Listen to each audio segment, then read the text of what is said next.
But all right, they actually started putting up the panels on CitizenCon, and the one that I really wanted to watch today is up. So it's the Stars My Destination 1.0. So lots of questions answered here. Let me actually lower it's been reset. these. Sorry to you, Trecent, but thank you very much for 89 months.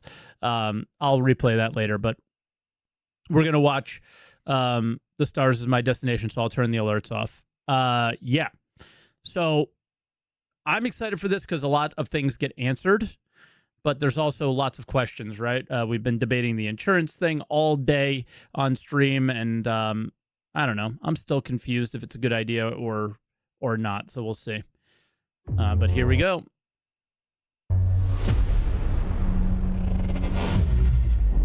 So this is how they intended it to be uploaded on YouTube, I think. Hey, well, I hope you had a great day yesterday. And by the way, there's a perfect run-through that Rich did immediately after the show. He went back to the office. Maybe not. Ran it through. No crashes, no nothing. It's up on YouTube. And by the way, that's a dedication of Rich. Is like, okay, I'm going to get it done properly, and he did it. And it looks great, and it doesn't have any screen tearing, because there was some screen tearing. There was a technical glitch in the setup yesterday. So anyway, watch that. And if you're doing comparisons to the old stuff, compare with that video, not from the stream.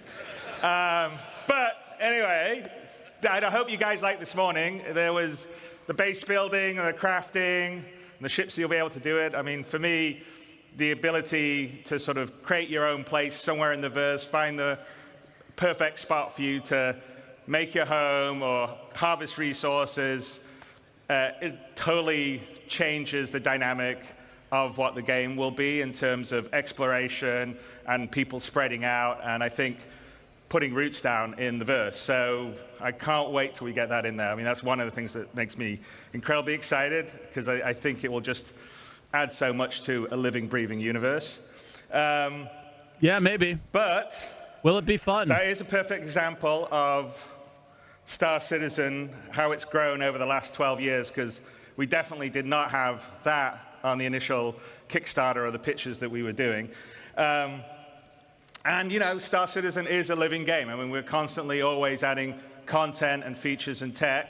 As you can see, we're constantly upgrading, you know, what we're doing on the graphics side, making it better and always improving it. And even after we would consider it a released or a shipped game, not an alpha game, we will still be doing that. So it's just, it will be a living game. We'll never do Star Citizen 2.0. It will always be sort of Star Citizen that will continue to grow. It won't. It'll always come down to me the cost of his vision versus a fun living game, right? And his vision is way too expensive, so they have to make choices that make the game less fun. Be like, oh, we're going to do Destiny 2. Less fun for me. After Destiny 1, it will just be a living, growing product. Same for. Right? I don't mean that as a knock at them. I just mean that in today's world, you constantly upgrade and improve things. But the big question. All he's saying is he's not going to do Star Citizen 2. Question really is. But what is Soul Singer, Chris? Is at what point would we at CIG, what point would the rest of the team consider Star Citizen ready for everybody? Not just you guys out here who are beautiful, wonderful, early adopters, willing to put up with bugs, jankiness, not a great new player experience. We know all those things are things that we want to fix and improve. It's not a great regular player experience. And we want a game that everyone can just get into at the beginning, understand it, have fun, pulls you into it, and then has a huge amount of depth. So the question is, what is that? And that is what we call Star Citizen 1.0. It's something that we've been talking and looking and designing and thinking a lot about over the past X number of years. And now we thought, you know what we should do, because I think half our sort of initial stuff is from a long time ago that you've seen, and then occasionally we'll talk about things we're doing in, inside Star Citizens or SE Lives. But we're like, okay, let's tell everyone the marker. This is what it is, Star Citizen 1.0. When we hit this, this is what we consider we're ready to go wide. You know, everybody in the world can get in, play it, whether you're hardcore or casual, have fun, play in the verse, interact, have a great time. And so that is what we're going to tell you today, is what we consider Star Citizen 1.0. That doesn't mean, as I what said, they consider fun. we'll stop at that point. We'll continue to grow and build and add things. So fishing is not on Star Citizen 1.0's list, but I'm pretty sure, I know, but I'm pretty sure it will be not that long after 1.0. But that is the example. We're going to tell you what the marker is. And, you know, Chris is already thinking after Rich 1.0, Tyra, and who's our 1.0 is senior, 5 years game away. Director, is going to come out with a few of our other directors, and we'll lead you through what 1.0 will be. So without further ado, Rich Tyra. All right, Rich. Don't crash. Yeah. Hello, CitizenCon. So my name is Rich Tyra, and I'm the Senior Game Director for Star Citizen and Squadron 42. Now, I've been at Cloud Imperium for many years, and I've read many, many Spectrum and Reddit posts. And one consistent question I always see is, what type of game is Star Citizen? And I've read many, many. How sad is that? How sad is that in 2024, that's when we get the answer? I'm so happy we have, but like up to this point, that bums me out so much that that was a thing. I'm so happy it is no longer a thing. Because it was literally torturous, I would say, to just have to try to explain this game to people without knowing the answer. The answers. It's a PvE game. It's a PvP game. What about non-combat? Ultimately, it's all three. 3 types of players, 1 universe. So how do we connect those players to create a cohesive game, and not just a set of features bolted together? And it comes back to that elegant, simple question. What type of game is Star Citizen? Well, today, we're going to find out. Wallet extraction so before we get software. stuck into Star Yes. Citizen 1.0, I think I need to clarify a few things. Firstly, what about 4.0? Where does that fit in? Well, 4.0 is the patch that contains server meshing and pyro. And fundamentally, it's an alpha development patch, which means it's adding further tech, features, and content to our alpha version of the game. Today, though, is beyond 4.0, all the way to 1.0. And the big difference is that 1.0 is the full release of the game. Okay, so what does that mean? How will it be different to a normal patch? Well, firstly, let's look at the 1. The 1 means we're committing to higher base performance and minimal bugs. No longer will we reference that the game is in development. This will be a fully released and polished experience. It means fully rounded gameplay loops, from new player experience to story missions and endgame content. And crucially, it means no more resets between patches. Yeah. That's basically the main thing, because the gameplay loops will not be entirely finished because they'll always be updating them. The polish will always continue, and the performance will always get better. But the main staple that matters the most is that's it. The game is live. The economy is what it will be. Maybe this is where you start to see rollbacks like you have seen in MMOs, but rollbacks are absolutely horrendous. So hopefully those are avoided at all costs. And that's it, you know? It's a true...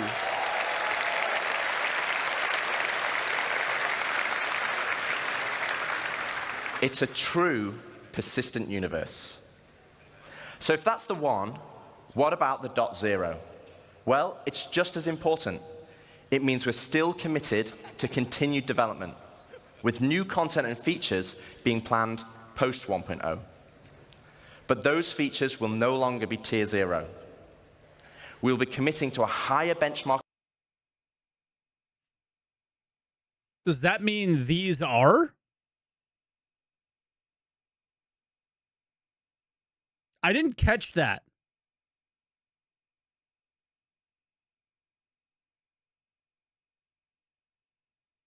I didn't catch that part until now.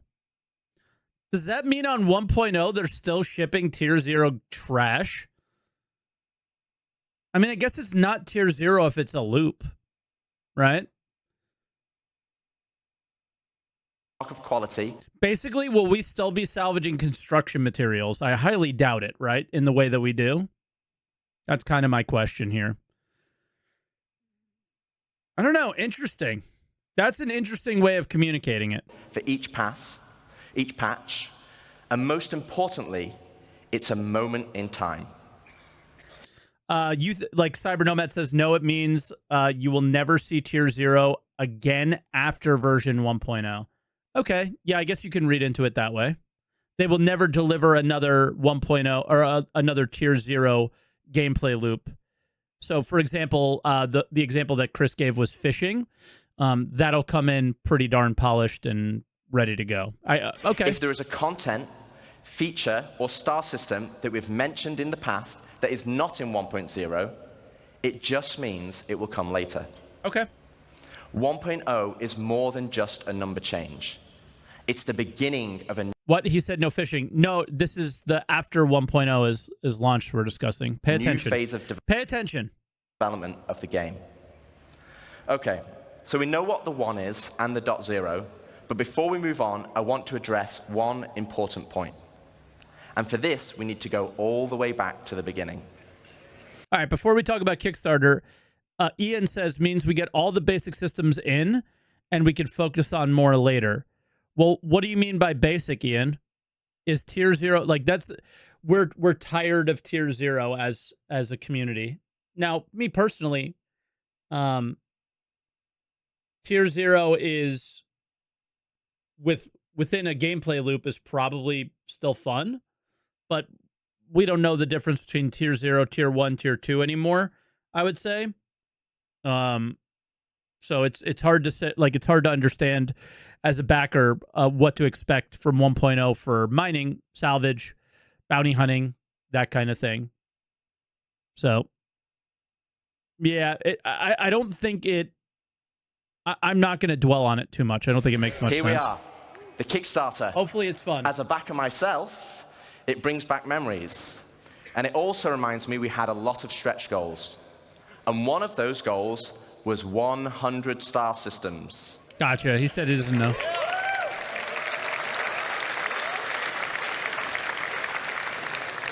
But, and there is a but, the star systems of old are not the star systems of today. They were based on the privateer and freelancer model. They were unexplorable planets with an isolated and small landing zone and had automated landings. And we all know how that went. To give you an idea, Stanton had 4 points of interest, and the entire 100 systems only had 90 POIs. Compare that to Stanton today, and we have 1,626 points of interest, and that is going to be dwarfed once we start using the Starchitect tool you saw yesterday. Who Ian in chat is making. So where does that leave us for 1.0? Well, we will not be launching with 100 star systems, because the game we have today was not just the game that was pitched back then. It's more rich, it's more diverse, and fundamentally, you'll be getting a whole lot more, and I mean a lot more. Okay, so now I've defined what 1.0 is, let's get into the cool stuff. Star Citizen, by its very nature, is a sandbox MMO. Today, you as a player have to find the fun. You have to figure out what you can do and how to do it. If you want to be a hauler or salvager, you have to know those professions exist. You have to know what ships support that gameplay. And you have to rely on outside resources for help. As it is now, the game is not set up to help you. So we're going to add a soft framework, a nervous system, that connects all the professions, ships, and content together. I was so surprised by this, but it's so obvious and makes so much sense. And to do this, we're going to add a main story. To help... I'm in the way. I am in the way. To help new and existing players... Not To help anymore. discover all the exciting features and content we have. To take them on a journey of discovery of what the game has to offer. This story will become the spine of the universe and help onboard players with understanding how to play the game and understand what's available to them. Yeah, we'll just do it like this. This story will also introduce each of our guilds and what professions we have to offer. Like the United Resource Workers, our core industrial guild, which supports 2 of our main professions, mining and salvaging. They also support many other features and professions, like repair technician, crafter, and builder. I'll block a few things. Guilds are hugely important in Star Citizen, and as you know by now, guilds are comprised of many factions. I could bring Chad on. As you work for each of these factions, you will gain guild reputation.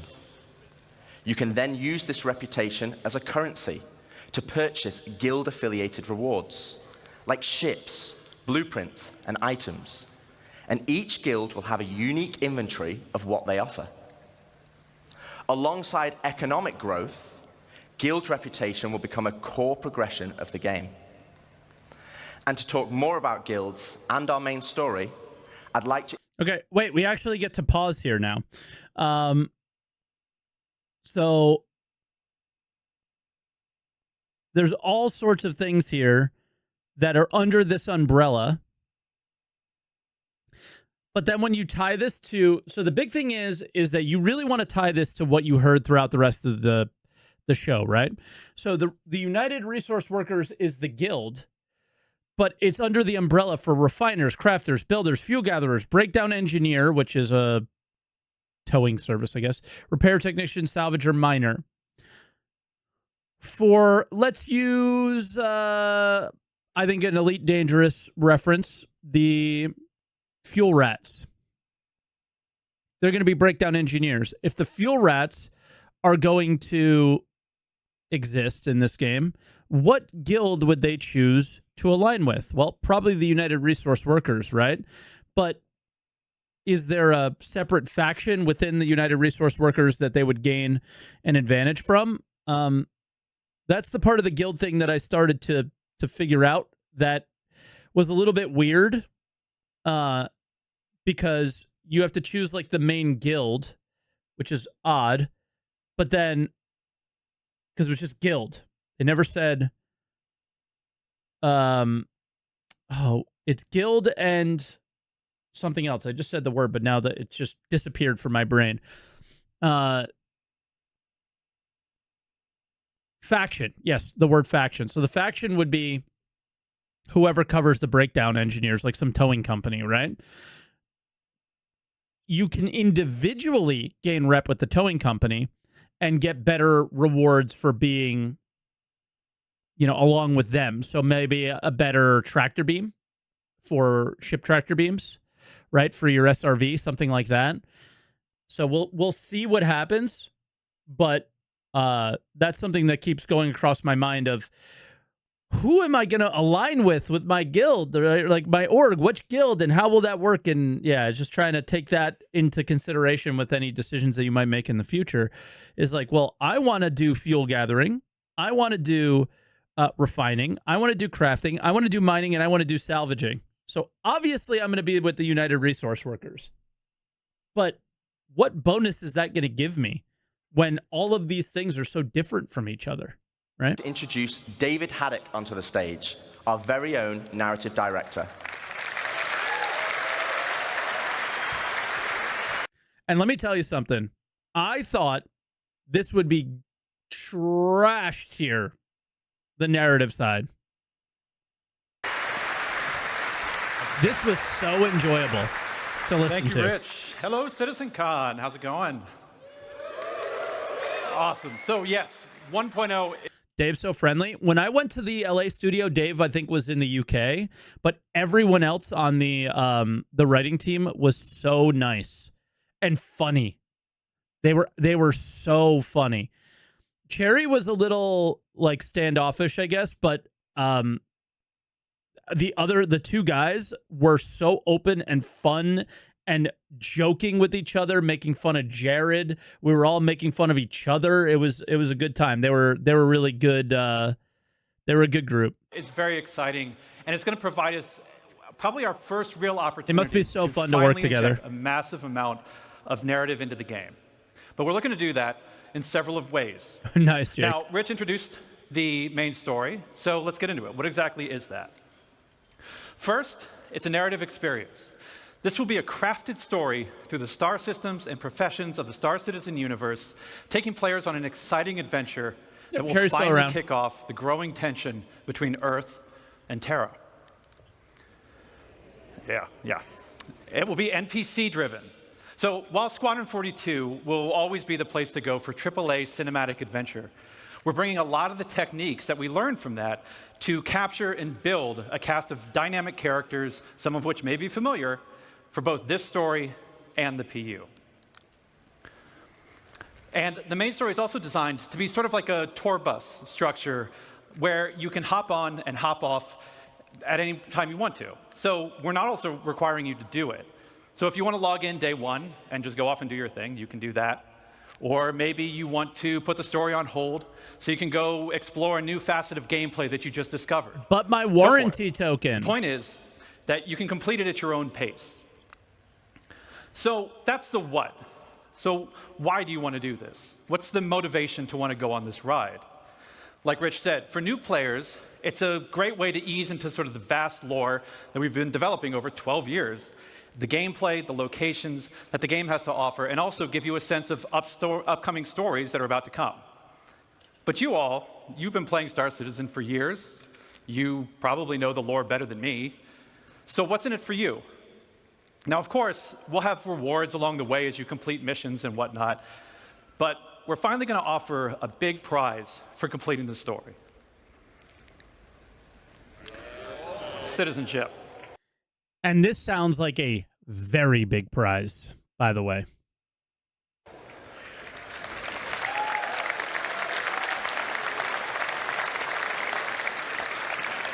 So, many of you already know this, but for the uninitiated, in the UEE, there are citizens and there are civilians. Citizens are members of the population who have demonstrated a commitment to bettering the empire, and as such are given benefits that civilians just don't have. Now, what those differences have been debated in the community over years. 1.0, we're finally going to answer that debate. All right.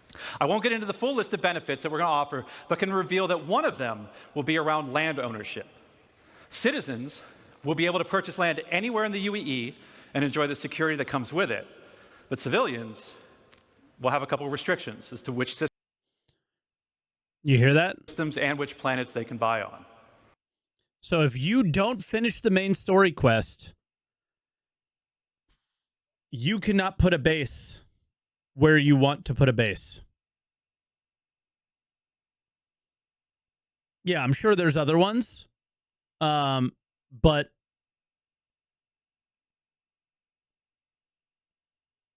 buy a pioneer. A pioneer does not mean you get to buy land or place land down in, let's say, Hurston, or Microtech would probably be a very restricted place, right?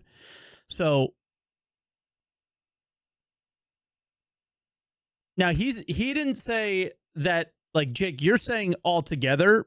So let's be careful here and let's listen to that again, because I don't want what you're saying in chat to take away from what he's saying, because I'm afraid that you're contradicting right now a little bit. Because you're basically implying that somebody who does not finish citizenship will not be able to buy any land in any UEE space altogether. So let's listen to it again, and let's make sure we're on the same page here. I'm getting worried. Able to purchase land anywhere in the UEE and enjoy the security that comes with it. But civilians will have a couple of restrictions as to which systems and which planets they can buy on. He's vague. you're not. What is it? So that's the why. So where is this adventure going to take you? Well, 1.0 is going to include 5 star systems. This story is going to weave you through all of them, but where exactly are you going to go? First, we've got Stanton.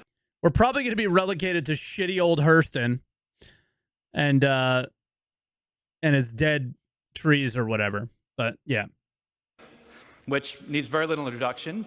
I'm sure you're all very intimately familiar with these bartender? 4 corporate-run worlds. But since I do lore, I figure I could take the next hour and just walk through each one of these. But I'm kidding. We've also got Pyro, Land of the Lawless. A volatile star at the center of the system is the perfect metaphor for the constant struggle between the gangs and survivors trying to hack out an existence here. If you saw Ian's location presentation yesterday, then you know that he reintroduced Nick's system. There's another unclaimed system that's currently home to the People's Alliance, a wannabe independent government formed during the Messer era, but now struggling with the burdens of governance, a growing outlaw presence, and a new threat on their doorstep from Vandal raids. Ian also made another big announcement of our 4th. That's interesting. I caught that, but I didn't remember it. So fighting off Vandal raids in the Nyx system, some PvE, probably super challenging content, PvE content there. System, Castra. Situated along the former Perry line, this was a key strategic system to launch an attack if the Cold War between the humans and the Xi'an ever escalated. So that's 4. Do you guys want to know 5? It's very obvious what 5 is going to be.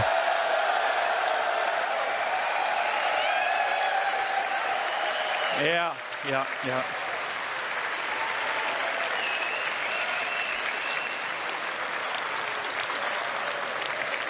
This guy does not care at all. I think he's an Earth fan. We found the Earther. We're finally doing it. Considered by many to be the new jewel of the Empire, Terra has been a shining star against the more imperialistic tendencies of Earth, even in the darkest days of the Messer regime. Now, many believe that Terra should be the new center of the UEE. I don't know how you all feel about that. Yeah, a lot of division. But that's our starting 5. Each system and each planet will be featuring the massive level of outposts, POIs, stations, biomes, and exploration options that we've been perfecting with Stanton and Pyro, and you've been seeing in some of the other presentations this weekend. But we're adding one more level. We're also going to be adding location stories. Now, these will be short, NPC-driven missions sprinkled across our landing zones and cities that will exist outside of the main story, but will help provide an additional bit of lore and character to the location that they take place in. So, that's our main story. Yeah, I'm looking forward to some of that stuff. So I'm just going to say it right now before we even get to a lot of the 1.0 content.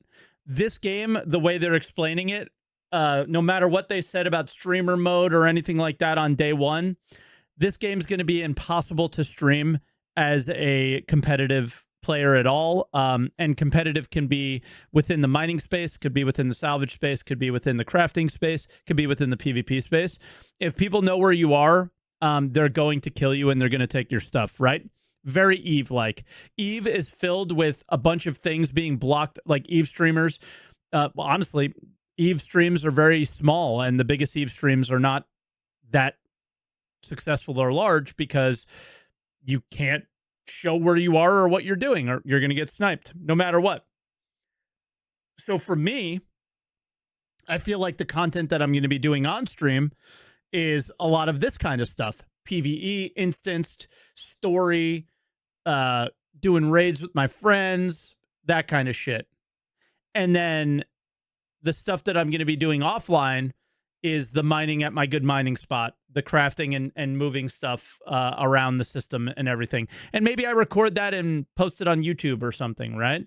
But I don't see myself streaming the risky stuff because you're just putting yourself at way too much risk. But then there's also the idea of yeah, like there's a guy that actually got me into Eve was by watching his YouTube videos, and just funnily enough, he was like, you know, the most legendary Ultima Online player too. His name's Marquis Dragon, and he just doesn't hide anything at all.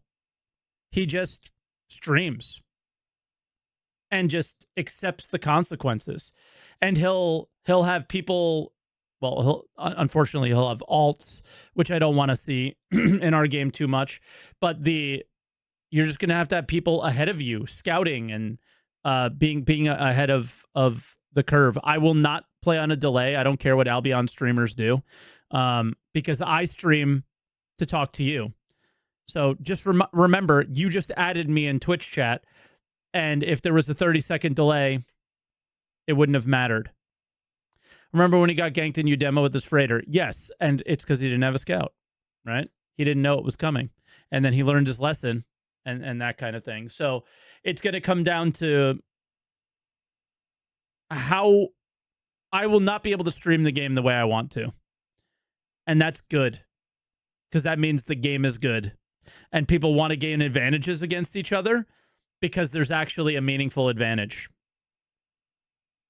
It just comes down to, you know, my stream will be what it is. Hopefully it'll be successful, but I would much rather the game be fun than my stream be successful. Let's talk more about the guilds that Rich mentioned. First, a quick recap. Guilds act as a governing body for clusters of professions and factions with a reputation and progression system that will offer rewards the more you work for them. I mean, they still might, I want to Jake. call out two things. One, I'm not going to have time to dive into all of the missions that you're going to see on this board, but just know that every mission type is either in the 1.0 roadmap or already in production. And second, we're also looking to move missions away from the Moby Glass whenever possible. Sure, it will always be an easy way for us to get additional game content in, but we want you talking with people. So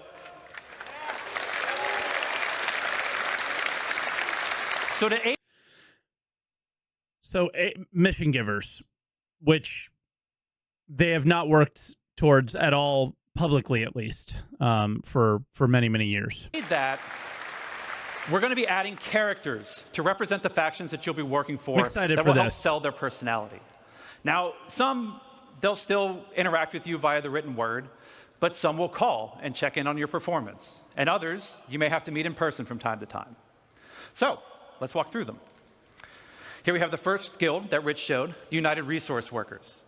Whether you're eager to earn credits, mining valuable resources from remote corners of the universe, sifting through detritus to try and salvage some valuable components, or even just acting as a technician, you'll find plenty to do with employers like Shubin Interstellar, United Wayfarers Club, and more.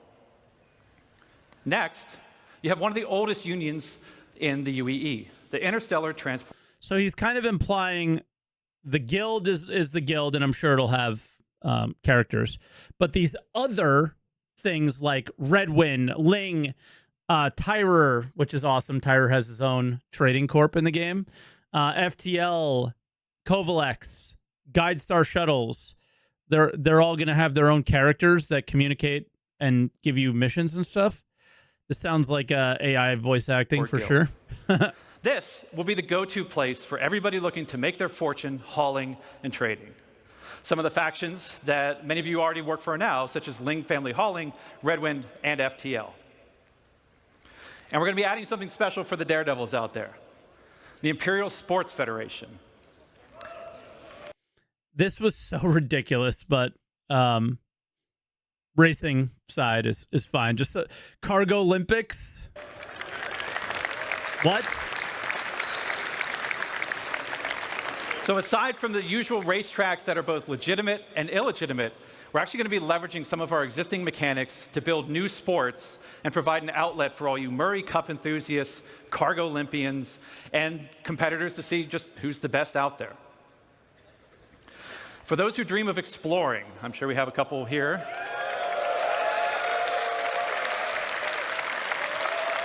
Now, I said there was no reference to exploring at all. I missed this entirely. We have the Academy of Sciences that was brought up yesterday in the social presentation, if you saw that. This is a science guild that will include factions like the Imperial Cartography Center, who will task you with a variety of missions to better understand our universe. I think I got super focused on crafter, chemical, and food that I missed the entire scan area, location mapping, deploy items, scan objects, find and collect. That I missed this altogether. Such as sending you into a nebula to do deep scan. They also spelled crafting wrong. Or finally seeing what's at the bottom of that planetary canyon. We're going to have a new faction called High Point Wilderness Specialists, who will offer missions associated with the various fauna that we're starting to get into the game. From population control missions to harvesting specific resources for research.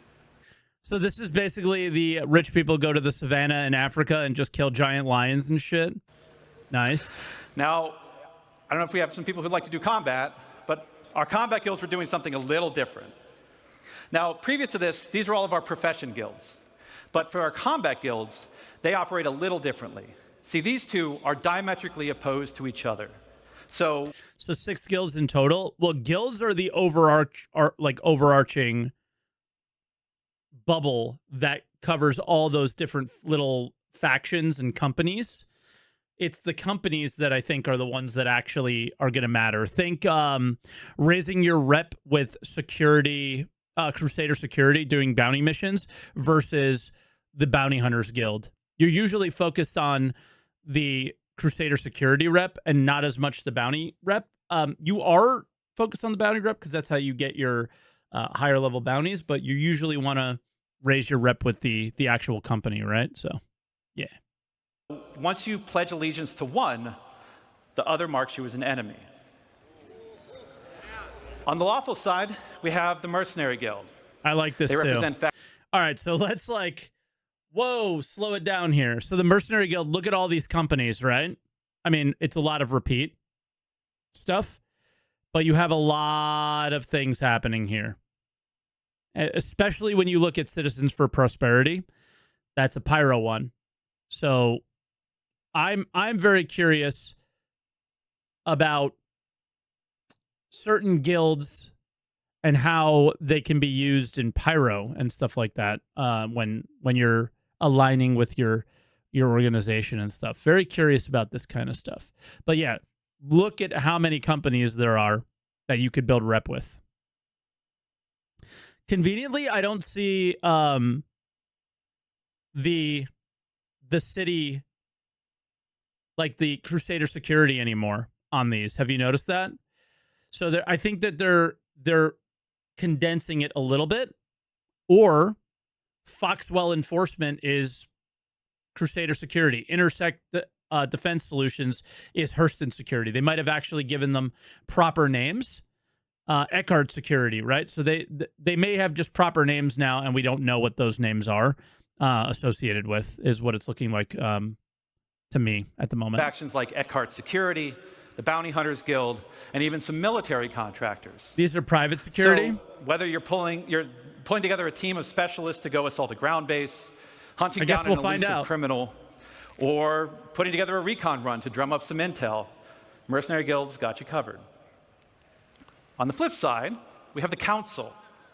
Now, this is a shadowy group comprised of representatives from various gangs, syndicates, and outlaws who mandate criminal activity throughout the verse. You'll be able to throw in with rough and tumble gangs like the Headhunters and the Dead Saints, or work your way up to join highline criminal syndicates like the Atonis or the Drop Kings. But remember, chemical crafting from the Dead Saints and smuggling from the Dead Saints is what sticks out to me. What sticks out to you guys here on this list? Like, that's I'm very curious. Like, everybody looks at this list and goes, ooh, to other things, probably. Shipjacker, yeah, that one's an interesting one, right? That's how we're going to get your what is it, the kill switch turned off, right? That they'll talk about later. Rescue VIP. Interdict target is pretty interesting. This one's the ridiculous one. Race fixing and fraud. I wonder how that's going to play out. It's probably just going to be a storyline mission. But yes, so we have to keep in mind that this is all narrative. So it's possible that, you can't do this sandboxy, but you could do this through a mission that you're given, potentially. The underworld is a dangerous place run by greed and power. So mercenary guild reps might not be the only people you have to worry about, as the syndicates are always looking for loyal soldiers who will hurt their competition and tip the scales of power in their favor. So as you can see, there's going to be a universe of exciting storytelling opportunities for you to undertake in 1.0. But one more thing, we're also going to revitalize our social behaviors to make the populations not only feel more alive and reactive and off chairs, but better reflect the tone and flavor of the areas that they're inhabiting. We want to see the people of Loreville slowly trudging through the streets, overburdened by the ruthless contracts, just as much as we want to see the tourists of Orison gleefully moving from attraction to attraction. And all of this is what's going to make Star Citizen be the experience we set out to make. A diverse universe with a rich tapestry of stories, characters, and experiences for you to live in. To talk more about how all this feeds back into player progression, I'm going to turn it back over to Rich Tyre. All right, so yeah, we got to remember that's all very NPC narrative focused stuff. So that's going to be the quest lines, and at the end of those quest lines, or at the end of those things, there's potentially valuable and useful rewards for the other aspects of the game that you want to do, right? I always want there to be a PvPer that really wants something from the most casual mission that they would never want to do. Like, I don't know, like janitor gameplay or something like that. But you get this really valuable thing in like PvP. So I just want there to be actions that players that PvP don't want to do, that players who don't PvP do want to do, but it creates this symbiotic nature between the two of them, where the player who is getting that reward can sell it to the player who PvPs, and vice versa, right? Is the player who is spending a lot of time in Pyro and doing risk versus reward gameplay is able to deliver really high value ore to players who just like crafting, right? I just want to see that happen. Connect us together. Right now, we are so separate from each other. Smashed it. Mike acting like PvPers never purchase off crafters in literally every MMO. God, you are the most annoying person in chat. The whole point is it doesn't happen in this game, because this isn't an MMO. You're literally the most annoying person here, because all you do is try to argue and prove my points wrong by making the exact opposite point than what I'm making. It's so dumb. I'm literally saying we don't have a game.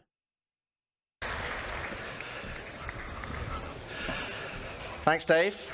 Okay, so we have a main story to connect the universe. We have all the guilds and their associated professions.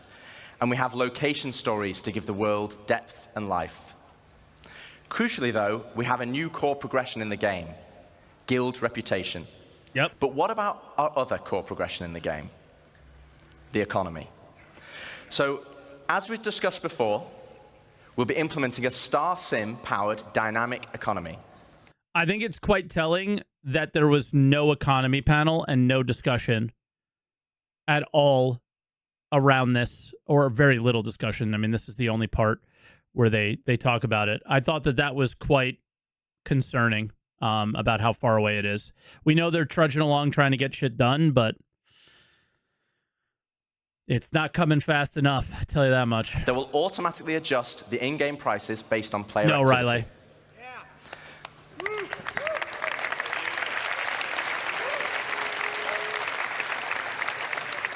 But for credits to actually matter, though, we need to have an economy where credits flow out as well as in. This means transactions such as repairing, refueling, and restocking need to...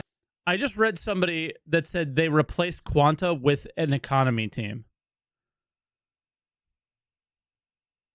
Who? What? They just changed the name to StarSim.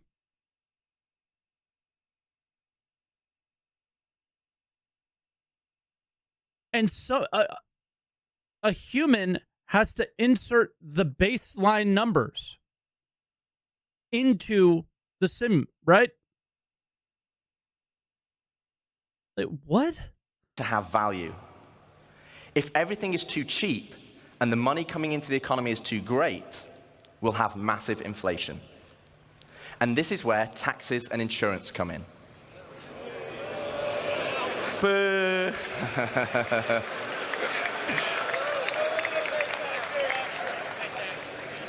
We'll have two main taxes. Inheritance tax as part of Death of a Spaceman. Two main taxes. Inheritance tax as part of Death of a Spaceman. How often are we dying via Death of a Spaceman? Why is this the first thing here? This shouldn't be happening every day. The main tax should be happening every single day, all the time. And that should be sales tax. And security tax for your base that will cover the cost of planetary shield tech. Insurance, on the other hand, will be split between medical insurance, which covers your hospital imprints, and probably the most important one of all, ship insurance. Of course it is. Now, as we have Death of a Spaceman, we also need Death of a Spaceship. Losing your ship should be significant. Right now, for example, over 90% of all claims in the verse are for ships that have not been destroyed. Yeah, I mean, the whole community is laughing, but it's not funny anymore, I don't think. When they're not going to be laughing, I should say, when their claim times are really long. And this is where ship insurance and our new warranty mechanic comes in. First up, we'll have 3 tiers of insurance, with level 1 being chassis insurance, level 2, chassis and component insurance, and level 3, chassis, component, and decorations insurance. We hear the dads cheering. And Jared kind of cleared up that LTI will be the level 1 insurance, and then the level 2 and 3 are purchased. I got my feelings on it. I might post it on the React channel too. But it's I don't understand. Where are we right now? We're at 2609. I don't understand how you say loss matters in Star Citizen and then points every person in your audience to running to the store and buying spaceships. And level 3, chassis, component, and decorations insurance. Where you don't lose anything.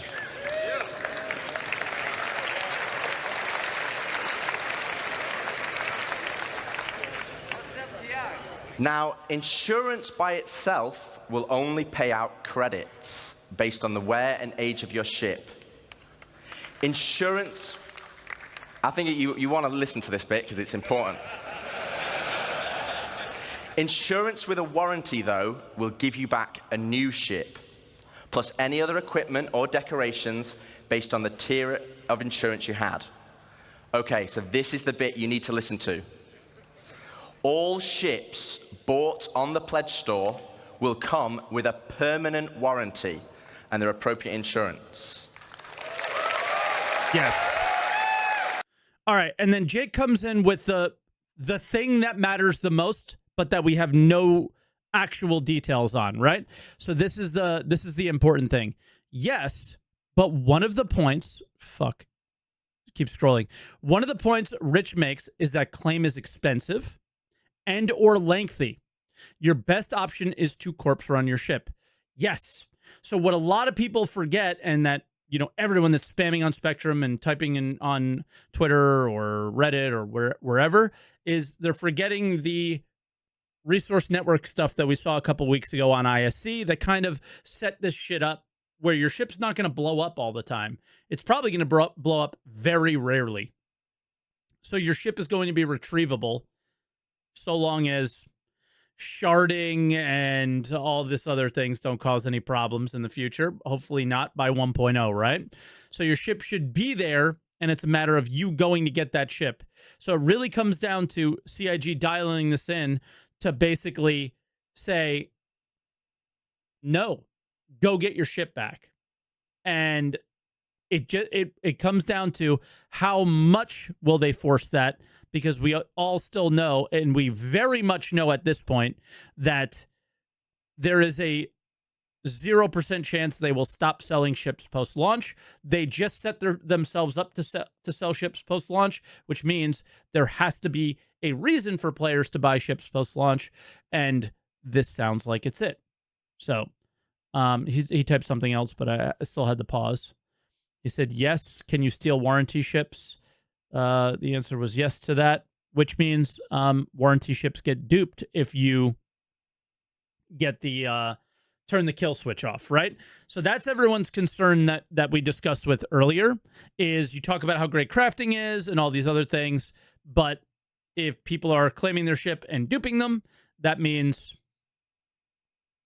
who's buying the crafting stuff. So it all comes down to the finer details, the price, and all those things, and how things will play out, and how quick the dead man switch is that he's going to get to and everything right now.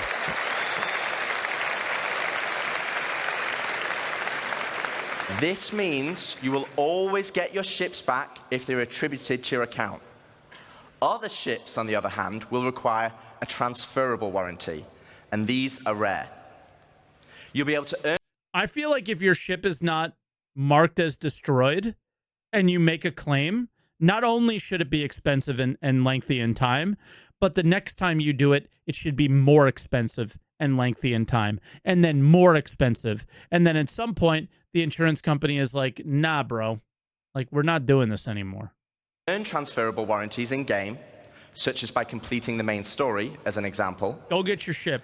And apply them to any of the ships you own. But there will be a cooldown for transferring it between ships, so choose wisely. Now, what about claim timers? It's another fun topic. So again, warranties, real money, you get them no problem. If you're not a payer, if you didn't spend thousands of dollars on this game, you will not have ships that you could just throw at a problem, right? You're going to lose your ships, and it's going to be it sounds like it's going to be a lot more painful for the $45 player than it is for the $5,000 player. And that's it's understandable, because people made $500 purchases, for a ship, and they really shouldn't lose them. But that is what I've been talking about for a really long time, is you've created this tier of player at this point, and it's kind of sad, I think, and I wish it never happened. That's all. And getting your ship back without a claim. Well, we want claim timers to be proportional to the crafting timers. This means it's more... You've created a game. You're actually just trying to bait at this point, so that's your one warning, I think. I'm at the point where I think you're trying to bait and get attention from me. Beneficial for you to go by saying back stupid and shit. Get your original ship. For this, we're going to be introducing a shuttle ship, just like a courtesy car.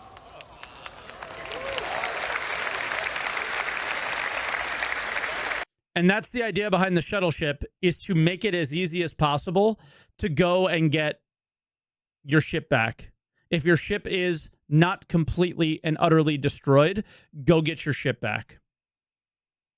That's the idea there. You'll be able to claim the shuttle at no extra cost to most locations, and then fly it back to your original ship. Once back in your ship, the shuttle will automatically return home. But do you drive the shuttle? Yes. Yeah, of course.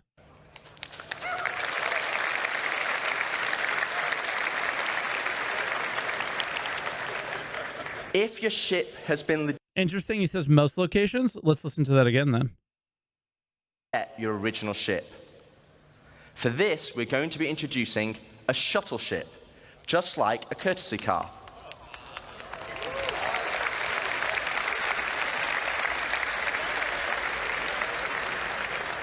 You'll be able to claim the shuttle at no extra cost to most locations and then fly it back to your original ship. To most locations. Yep. And what you can get is, there's two people I see in chat. They're both first-time chatters. You have Kilo Delta Pew. He said, I'll be standing by with my Crucible to repair you. Only if they have a like a Hornet, right? Doesn't the Crucible only like repair small ships? And then Jamhammer that said, I'll be a shuttle driver 100%. People actually will do this stuff and create in-game. Like, this is the sandboxy stuff that I want to see. CIG creates a problem, unfortunately, sells the fucking solution. But how nice would it have been if they let the players figure out the solution, right? That would have been good. I did hear the most locations. I wonder what that means. I will actually bring this up. I think it's right behind us here. Oh, no, maybe it's behind this. No, I don't know where it is, actually. There it is. So this is from the original Death of a Spaceman post from, like, 2012. And I typed in the word insurance. If you lose a dogfight and your ship is going to blow, you have a few seconds to eject. If you manage to eject safely and someone doesn't blast your ejected avatar, you won't have even used a life. You'll end back up at the last planet you docked on with a new ship, courtesy of system-wide insurance, which maybe that's the name of the company. They probably changed it. If you have lost your cargo in any upgrades, unless you manage to insure those, so Tier 2 or Tier 3, still a thing all the way back then, were destroyed in a system with a risk level at or below your insurance rating. This is still on the website, and to me, this is a fine little detail here that may resolve a few problems that PvPers have with the current insurance system. I believe that if you go into a Pyro system or a Nyx and you end up claiming from those systems and you have Tier 2 or Tier 3 insurance, maybe you just get the money back. Maybe you don't get, maybe your Tier 2 or Tier 3 insurance is defaulted. And as you're about to jump through that system, you get a warning, a heavy warning. And that's it. So that's my feelings on it. But let me bring back the actual video. Where is it? Here? Here. Once back in your ship, the shuttle will automatically return home. More on the risk levels. 2012. I don't know how much we can hold on to this. I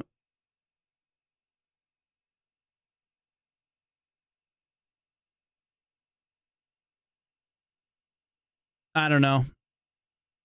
In the coming weeks. We didn't know, Pepe laugh. What does it say there? Give me the TLDR instead. I didn't feel like looking for it. The big paragraph. So you're telling me you got to read the big thing? The insurance fraud one? Here we go. A risk 3 policy for cargo will cover you for all cargo losses in a risk 3 system or below. The higher the risk level of the policy, the more it will cost. As with base insurance, this will not be crippling financially, but instead be a reasonable running cost that relates to the risk and reward profile of the systems flown. I just do hope they touch on this, and I also do hope that if you go to Pyro, it's completely null and void. That would be I think that would be a good balance of risk and reward, personally. But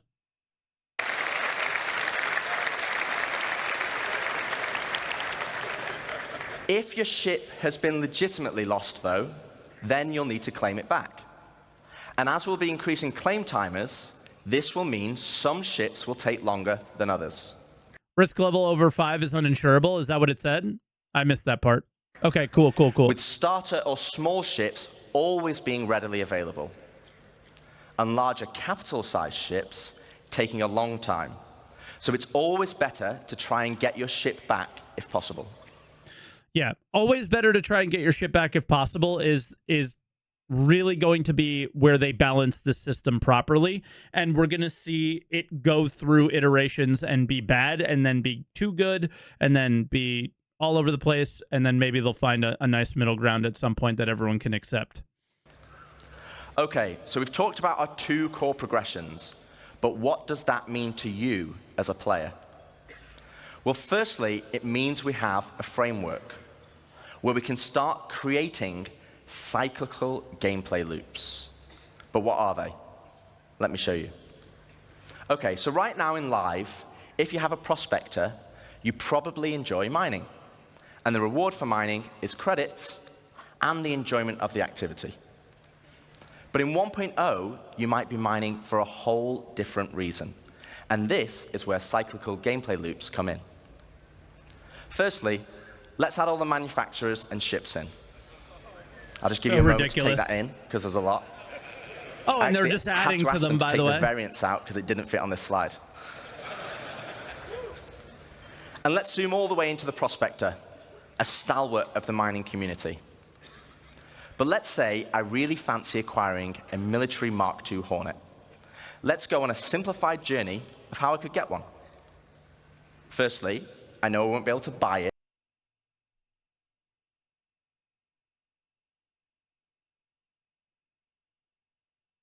I got one. Oh, and it comes with a warranty, too, that I'll never lose. As it's a military ship, so I'm going to need to craft it. That means I will need the fabrication hangar blueprint. Luckily, I can earn it by doing mining missions to gain rep with the United Resource Workers, and I already have the perfect ship, my trusty prospector. With blueprint in hand and some excess credits, I can now purchase a small plot of land on Stanton and build my fabrication hangar. Step 1, complete. Now I need to grab the Mark II Hornet blueprint.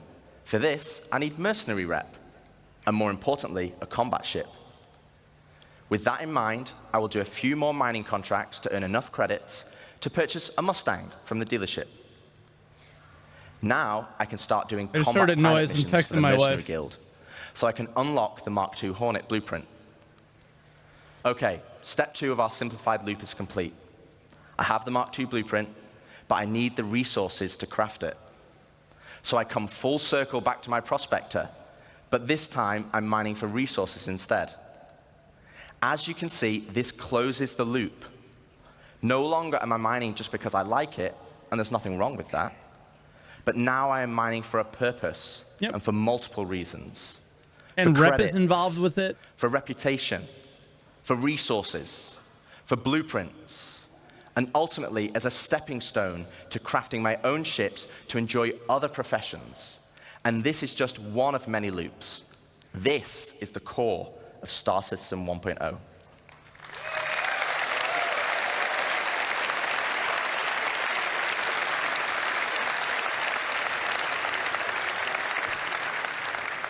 Player set goals that weave between sandbox gameplay and the soft framework we are adding that give meaning and progression to our professions and features. It's providing the framework for motivation to play the game. All right, but if I'm a think about the crafters here. If I'm a crafter and we look back at the insurance thing and everybody is just tier 3ing with a warranty, who's buying my wares?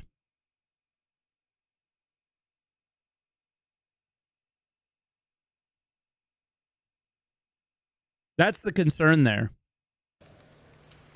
That's the journey, though. What about the destination? So Dave has already discussed citizenship and the main story, so let's collapse that for now. Let's talk about endgame content. The content that is designed for experienced players and keeps them engaged. Basically everyone in this room. So how does that look in 1.0? Firstly, we'll have open world content, including missions, group missions.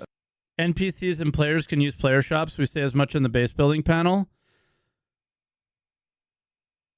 And that's a very weird concept. And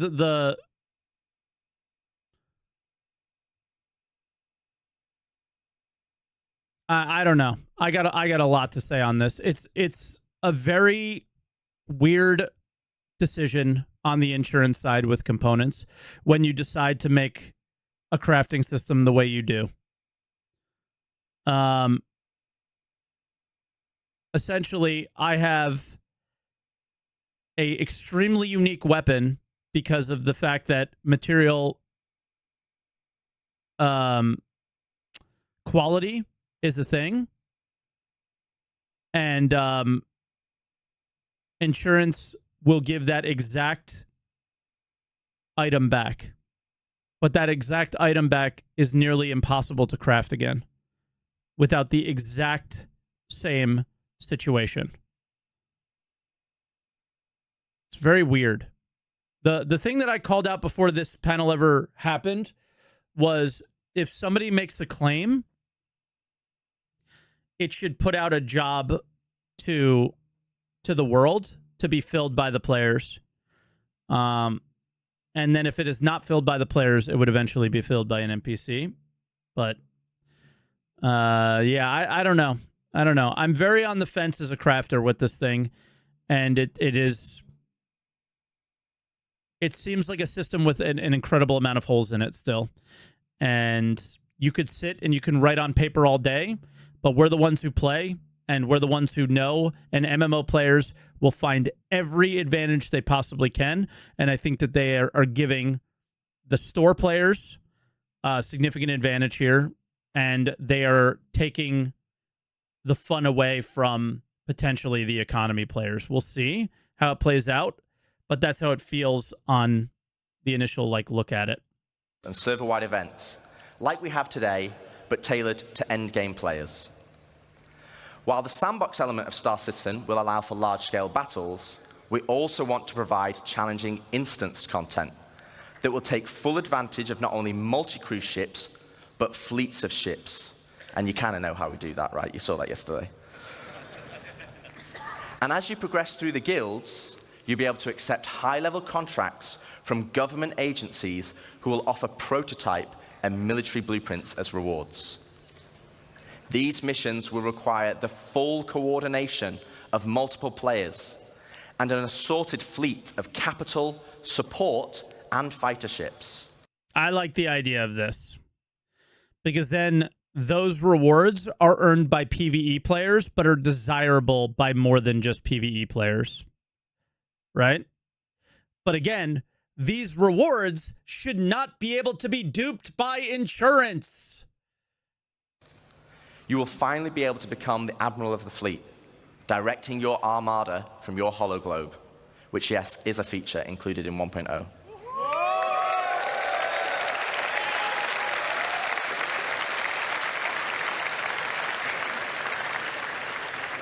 We will also be offering more specialized on-foot missions that see you enter the depths of distribution centers and municipal works in small, tight-knit squads that provide an outlet for our more FPS-focused players. On top of all this will sit a dynamic layer powered by StarSim. While StarSim will be the driving force in our dynamic economy, it will also track player and AI activity and dynamically spawn events based on their actions. For example, if it tracks large amounts of resources being moved from one home location to another, it will have a chance to spawn pirates to intercept. All this combined will provide just a portion of the endgame experience, and I'd love to delve deeper, but that's for another day, as we still have a lot to show.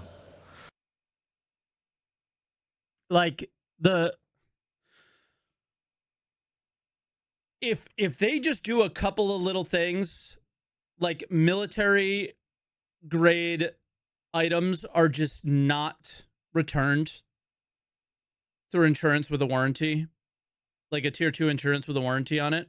Like certain items just don't apply. That's a win. Right? If you just say some items don't apply, we're good.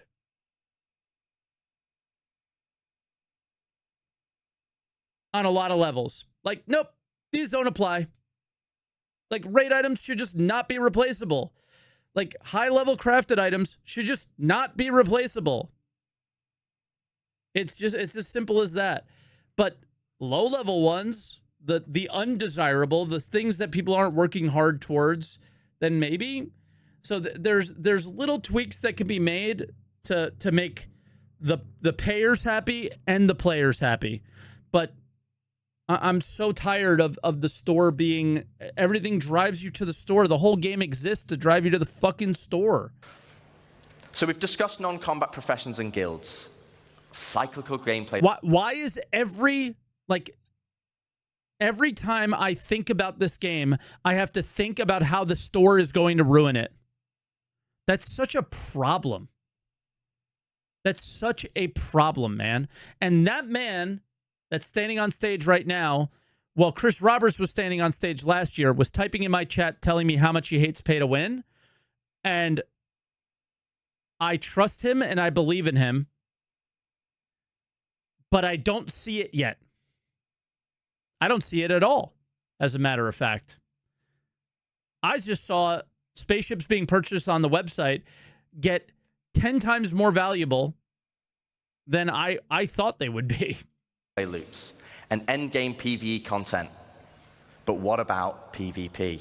Yeah. What about player versus player content?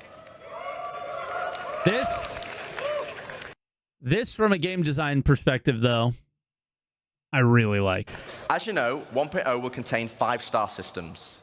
3 of these being lawful in Stanton, Castra, and Terra, and 2 of them being unlawful in Pyro and Nyx. So what's the difference? Let's take a look at Stanton. Lawful systems will be a mixture of high, medium, and low security areas. Each of these areas will be monitored by law enforcement agencies. And depending on the location, will dictate the emergency response time, with high-sec areas being the fastest. Initially, this response... So even in Stanton, Grimhex is going to be a dangerous place to go. Now, what I don't get is the graphical image. I get what they're trying to say here, but it is a little bit weird. Nobody is here. Nobody goes here. We all stay around here. So there would have to be points of interest outside of these planets. And I imagine it's just a graphic to explain it. But yeah, so isn't that the location of the Aaron's Halo? No. Are you looking at this image like the star is here and all of these planets orbit at the same speed around the star? There's different orbits. And the belt is in between Crusader and ArcCorp. Response will be measured, but over time will escalate to overwhelming force. This means if someone is attacked, if they can just hold out for a short duration, help will be on the way. Pirates will be able to disrupt this monitoring by shutting down the nearby comm arrays, but this... I think it's just shown as a graphic to make you understand that there's green, yellow, and red. This will be highlighted in your star map, with dynamic missions being generated to bring it back online. But this is the PvP you already know and experience right now, just without security forces. But before we jump into an unlawful system, let's explore what options you have if you pirate a ship. Okay, so first up, let's discuss ownership. All ships and high-value items that you own will automatically be assigned to you. This means if someone steals your ship, you can mark it as stolen, either via an insurance claim or in your Moby. Thanks, Seeker. We're good, man. This will then trigger a dead man switch on the stolen ship, meaning it will cease to function after a period of time. But what options does this leave?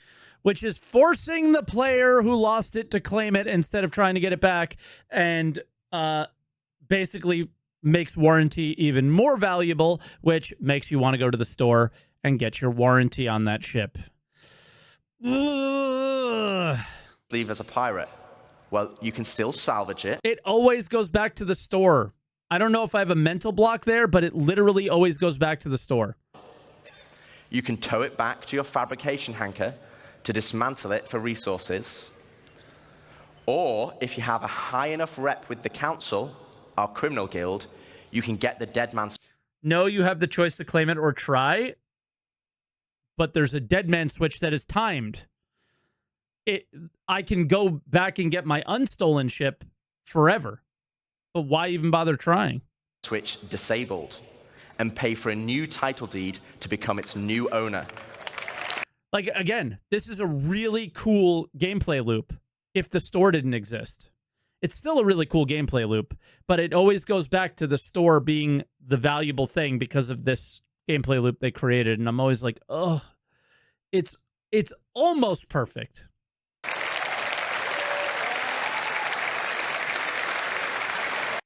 Morphologist, not impressed.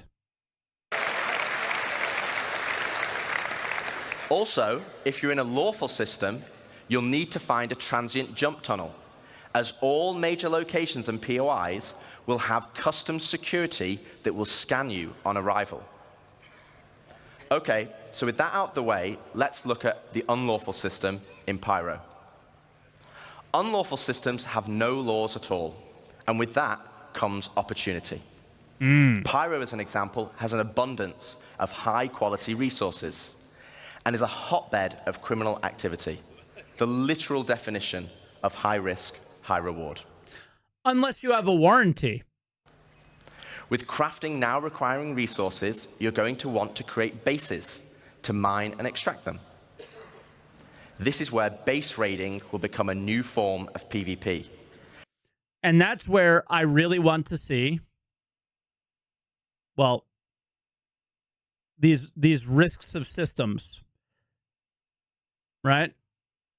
Risk level 1 being the safest systems, risk level 5 being the most dangerous systems that is insurable for cargo or upgrades. Any risk level over 5 is uninsurable. I do hope we start to see these ideas potentially come into play. That would be nice. Again, very old, very outdated, very pre 1.0 discussion, but I think a little bit of those ideas can come into play. You cannot say there is risk if there is no risk, and you basically created the exact same system that we have today with a tiny bit of extra pay for insurance in the game. Then there is no risk. And it's founded on a combined arms ethos. Defending players will be able to add defenses such as walls, automated turrets, and most importantly, ground shields, a localized version of the planetary shields used in lawful systems that absorb the most powerful of weaponry. No longer can you just turn up and drop a Moab.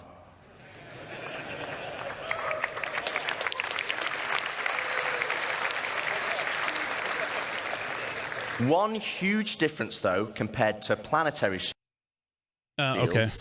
is that these shields can be disabled. You will have to strategically assess each base and punch your way through its defenses on foot to eventually bring down the shield generator. Once the shield is down, then you have options. You want to raise it to the ground, you can bomb it from the air. If you want to extract all the resources, though, you'll need to infiltrate the base using explosive charges and hacking while fighting off the defenders. Now, both piracy and base raiding is founded on sandbox gameplay. And again, that's the essence of Star Citizen. But we want to add more. Something where you can log on and immediately find the action and fight for a purpose. So first up, let's go on a history lesson. Not the lore part. I forgot about this. In the early 2600s, there was a fledgling corporation called SEAL that had developed a new system-wide planetary shield technology, the same technology that will provide protection for your bases today. To prove this tech, they wanted to use Nyx and Pyro systems as a testbed. With the promise of high-quality resources, SEAL lured independent miners to man the shield network in exchange for shield protection for their settlements. As a prototype, Seal couldn't provide total coverage over all the mining settlements, and so they created the Seal Tokens program, allowing the most industrious factions to purchase shield coverage for their work. The network consisted of multiple linked bases on the ground that then linked to several stations in orbit around each planet that then connected to the nearest relay in the shield network, which eventually linked back to the shield core, which oversaw system-wide distribution of the shield technology.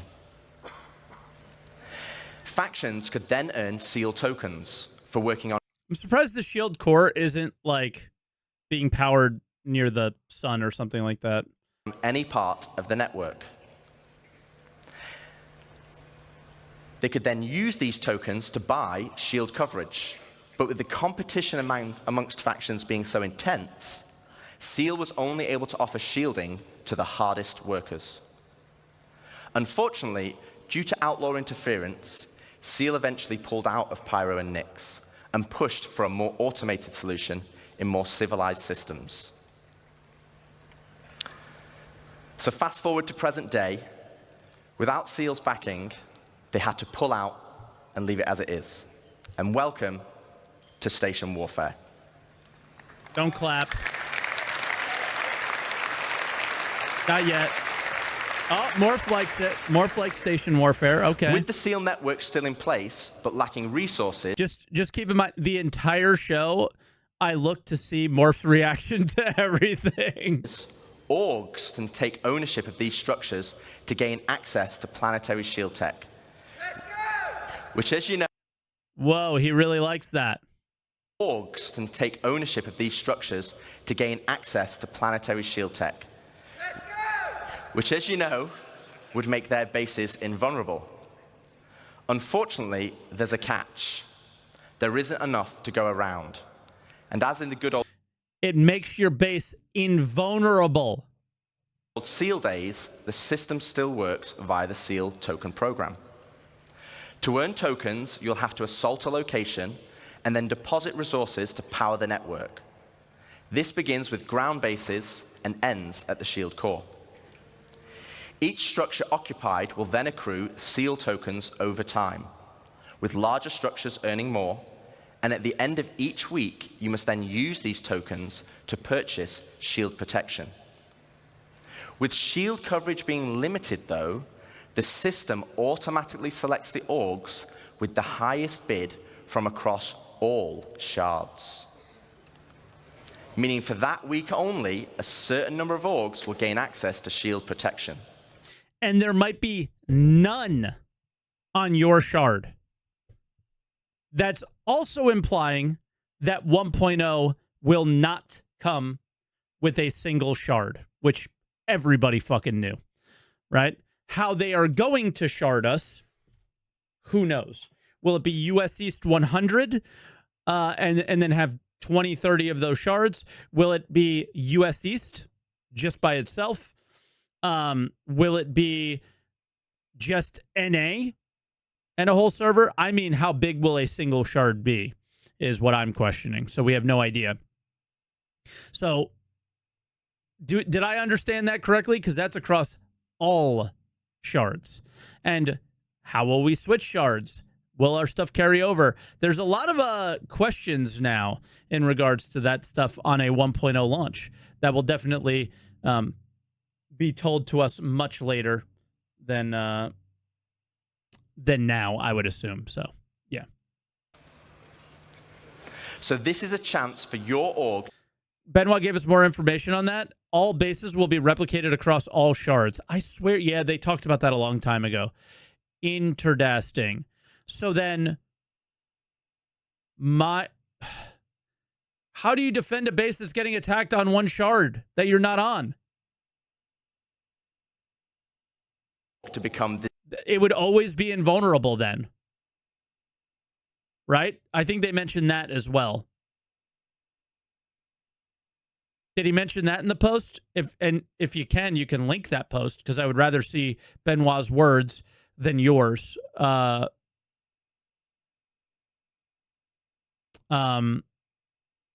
paraphrasing it.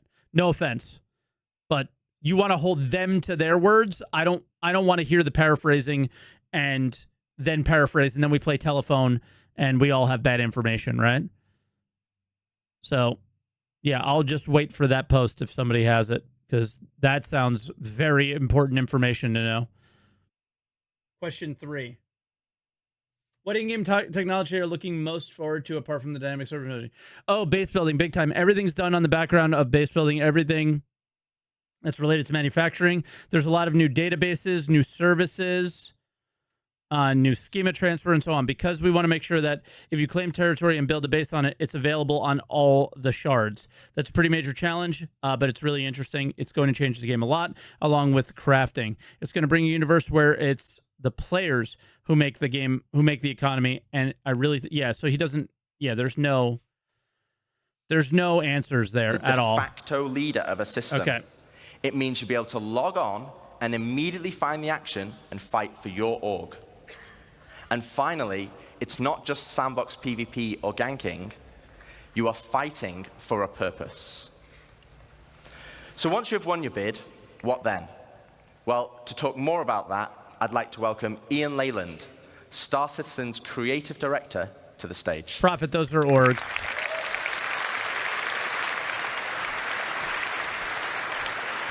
So interesting. I love that idea.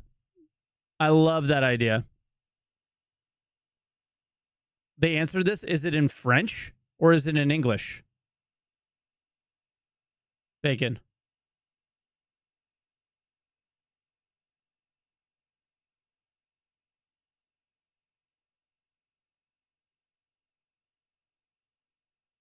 If it's in French, it doesn't do me any good. Can't you just use translate? It's... What?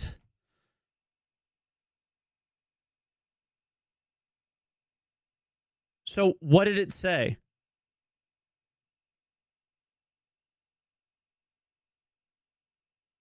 It's in English? I have no idea. This is so annoying. The question is not too difficult to defend when you are not connected, but you reply.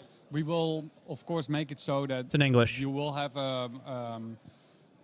there will be a mechanic in place so that you will be have an opportunity to defend your base while you're playing, and that it's not just wait until another person logs off in order to then take their base. There will be processes in place in order to prevent grieving of such. Ok, il y aura des processus en place pour prévendre le griefing.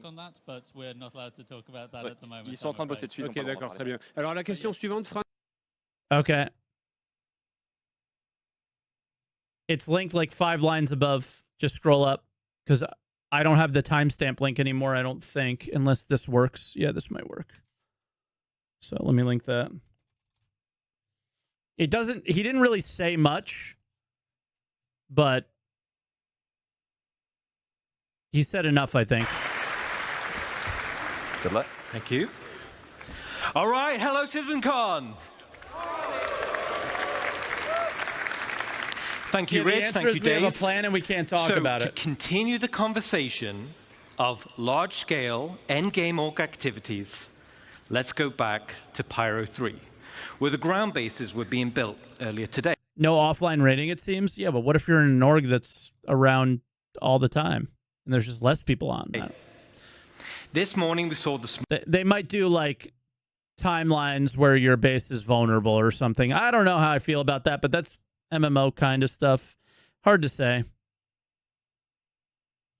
Eve sorted this by having attack and defensive timers, where the defender set a timer when the station will become open for attack, usually a time when they will be online and able to play. Yep, and then the attacker has to put it in a state to where the defender makes it happen, right? So even a game like Eve that's completely a sandbox has this gameplay. So maybe that's a direction that they go.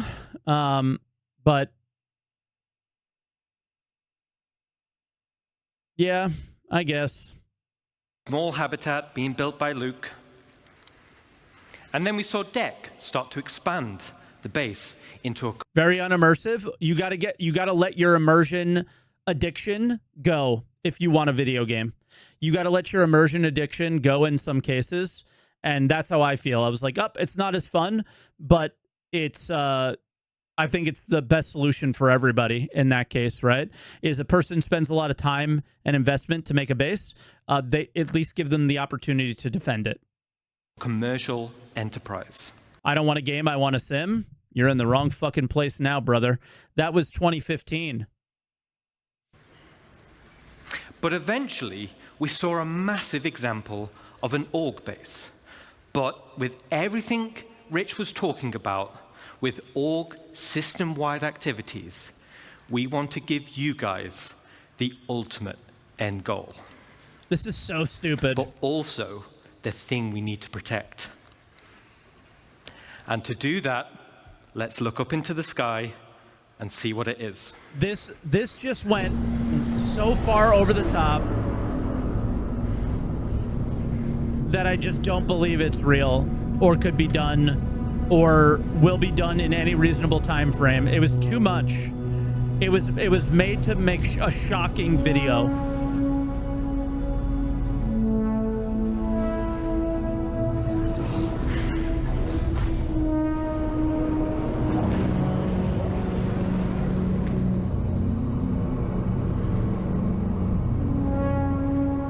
He is breathing in all the copium for us. We can hear it.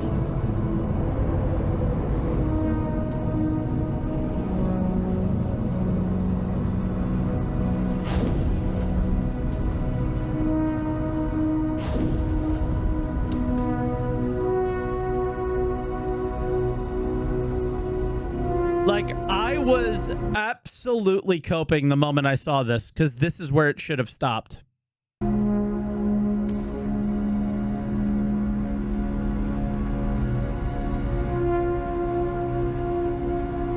Because this is believable.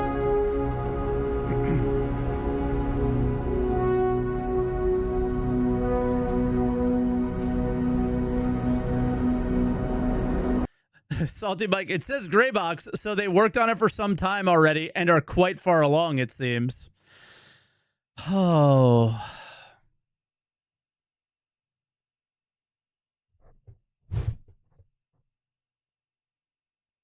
Oh, God. Here we go. Gray box art. Gray box art, you copium addict, is not gray box gameplay, is not actually able to implement into the game, is not all the systems are hooked in, is not the entire game exists so these things can exist. Keep huffing, man. Grow the it's art. It's just art. It's gray box art. It is not gray box gameplay. It is not almost final gameplay. It is not almost exists in the game. It is not actually there. It is art.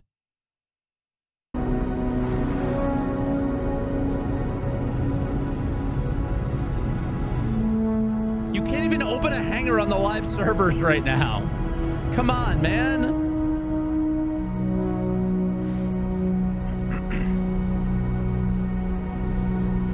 It is very impressive art. But open your eyes.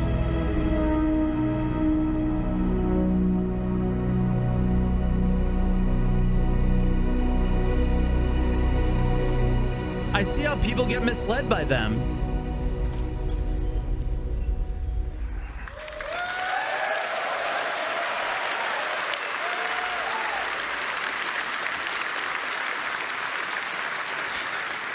Let me introduce you to player space stations.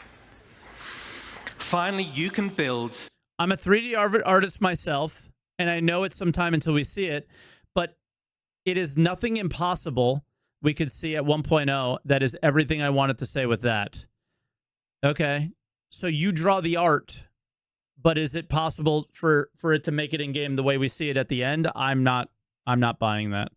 I would agree with you if it was just this, but then once they started adding on and adding on and adding on, then their intentions became unrealistic. your home I would agree with you then, amongst the stars. but I don't agree with you now. This will be the starting point for your base of operations for system-wide org activities. But why is this an end goal? Well, first of all, to construct your own space station, it's going to require vast quantities of resources and materials, and also will be a large time investment. But how do we start? Well, it all starts with the supply bay. And the supply bay can only be constructed by the pioneer. Of course.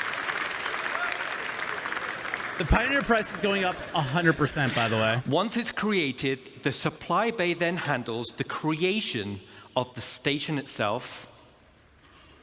Now, we're in gray box development phase, so the artwork's not final, but let's go on a journey and start building our space base.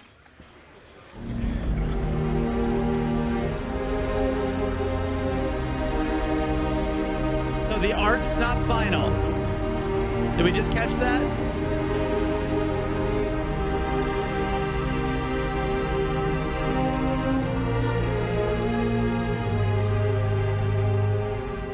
Yeah, I mean, this is 100% where they're just selling dreams, guys. And it is what it is. Looks pretty final to you. What, the transaction on your credit card after you watch this video?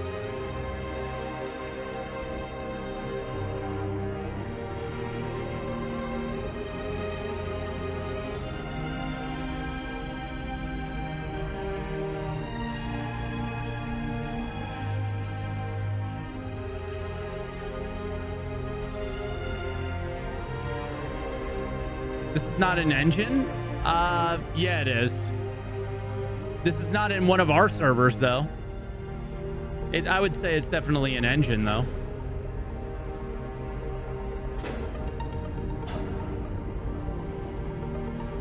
Whoever said that, you're dumb. I'm sorry.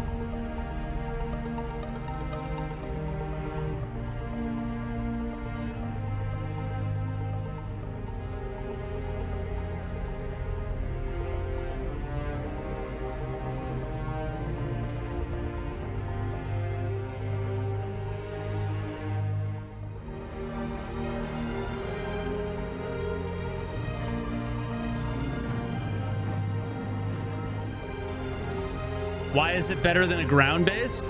Because it's a space station.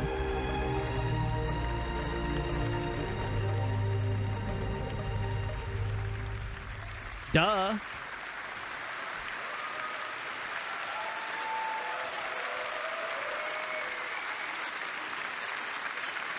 Awesome.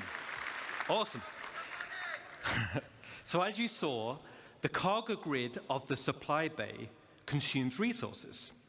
And the required resources will be substantial and will need to be topped up over time.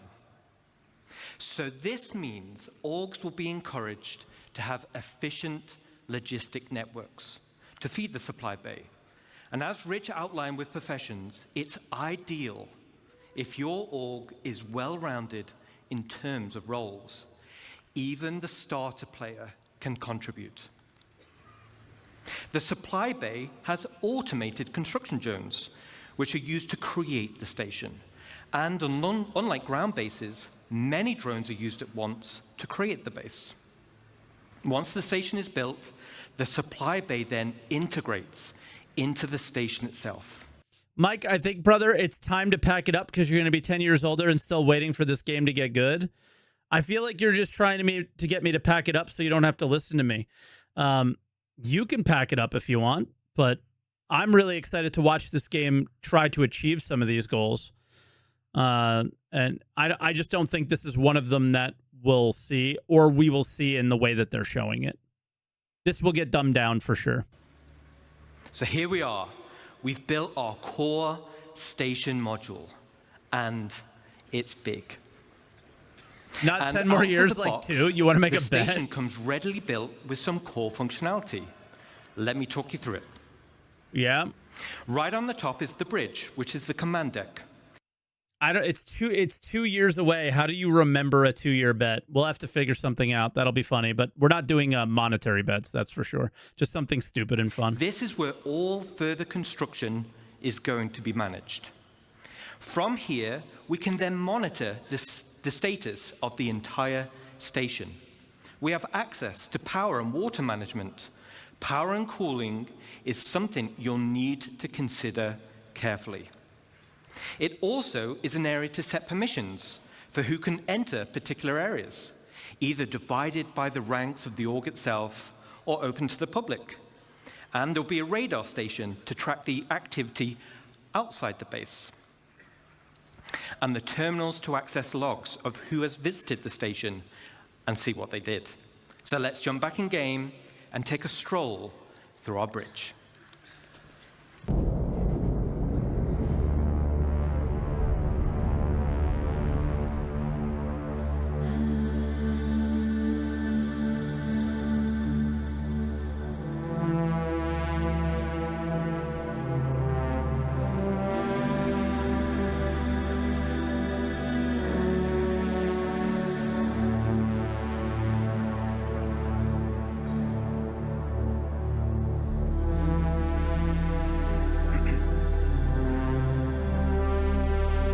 It seems very hands-on as well, the way he just described it with the water and power management and shit.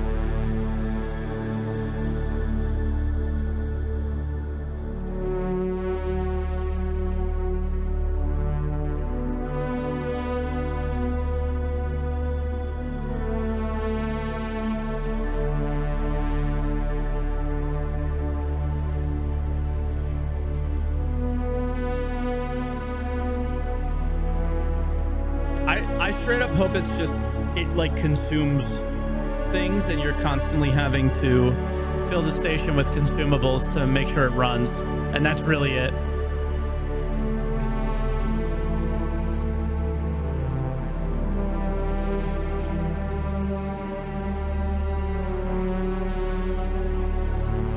Don't overcomplicate things.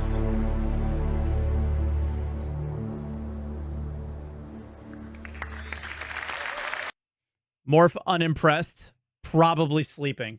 Just pointing that out. The architect, the Starchitect, not impressed.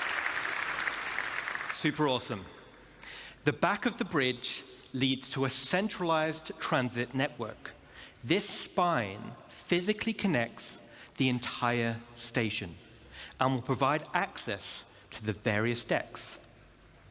Each level in the station will have a centralized lobby area, and this is your station. You'll be able to use the decorator mode, so you'll have plenty of space to theme it however you want. And speaking of having plenty of space, this space station will have a one-to-one interior layout matching the exterior.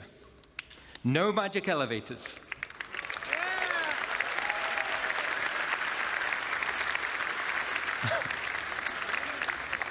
So you can circumnavigate around the entire perimeter, and it's wonderful. Okay, let's jump back in.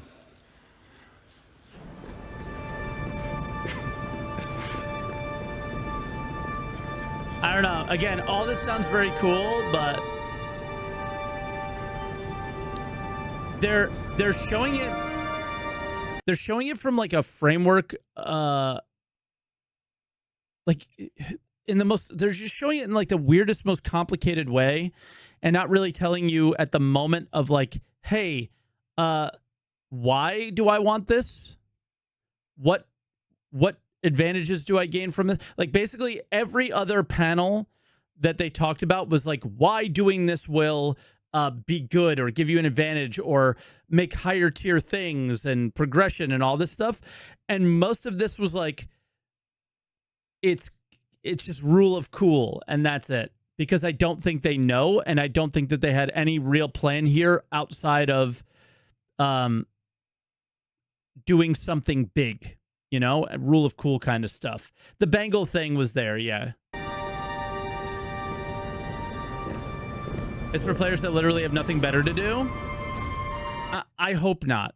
I hope this is org base of operations, right? Economy orgs, like a huge marketplace, you know?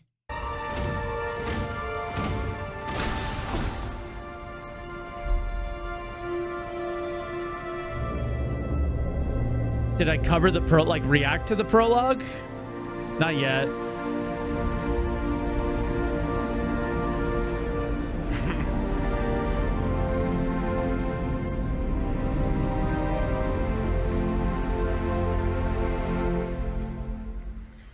All right.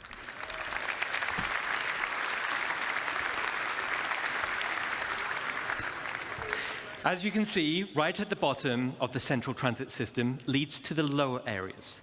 This is where you'll gain access to the engineering deck. So like bigger ships, this is where all the hands-on engineering and maintenance gameplay happens. This will serve as the beating heart of your station. Then we have the hangar deck. And as the name implies, this is where you'll gain access to your hangar network. The base station comes with a large hangar already built, along with 2 docking collars, and also empty slots for another 2 medium hangars when needed. Yep. There'll be a And this is where I was still hyped. Copium was still full because it was one location. We got a hangar. We're rocking and rolling. Everything is happening internally. All right. vast network of internal road systems, meaning you can quickly drive from one hangar to the other. No elevators needed. Okay, let's check back in. Still insane, but not entirely out of the realm of possibility.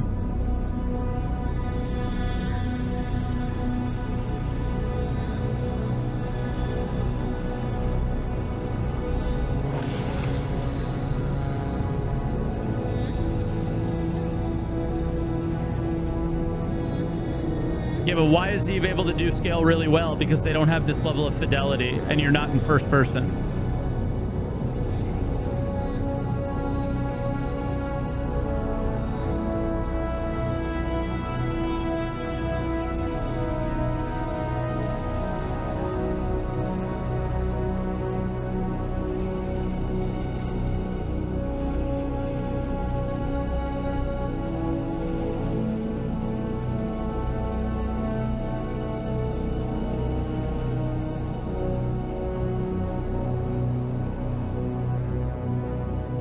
Caro, that's our exploration gameplay ever was going to be, man. No, I'm not worried by that.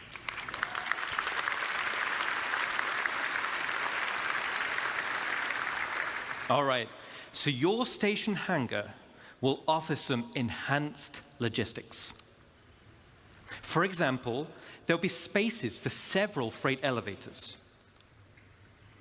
And there'll be empty modules for open ship parking for vehicles and ships, vehicles and ground vehicles.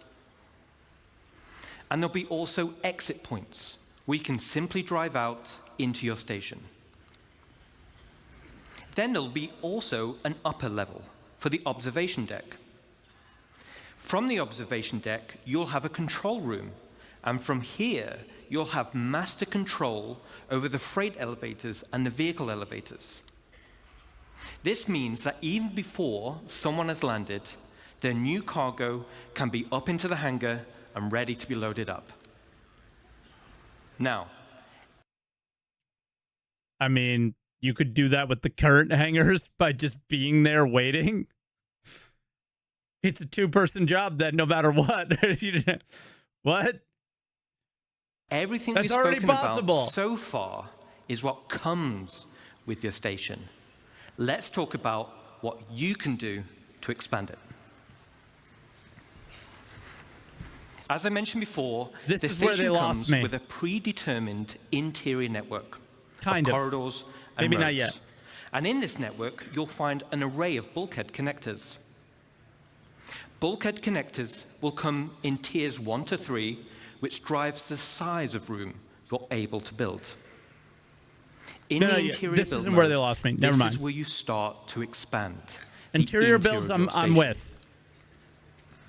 The rooms will require resource and time to construct, and once built, you can rename each room, which will be reflected in the station's minimap. The interior of your station will have ample areas for you to expand.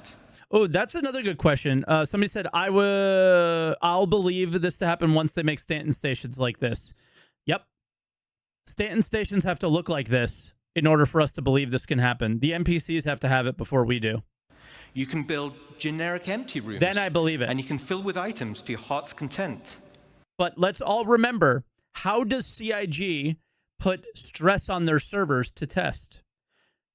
They launch in a bunch of stations and planets and locations.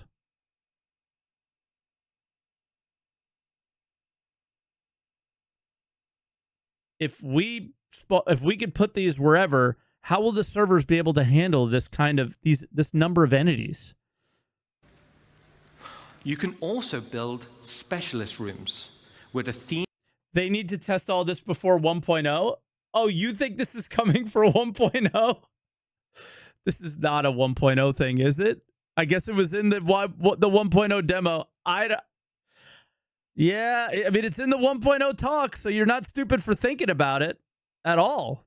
You're hyper realistic for thinking that it would be.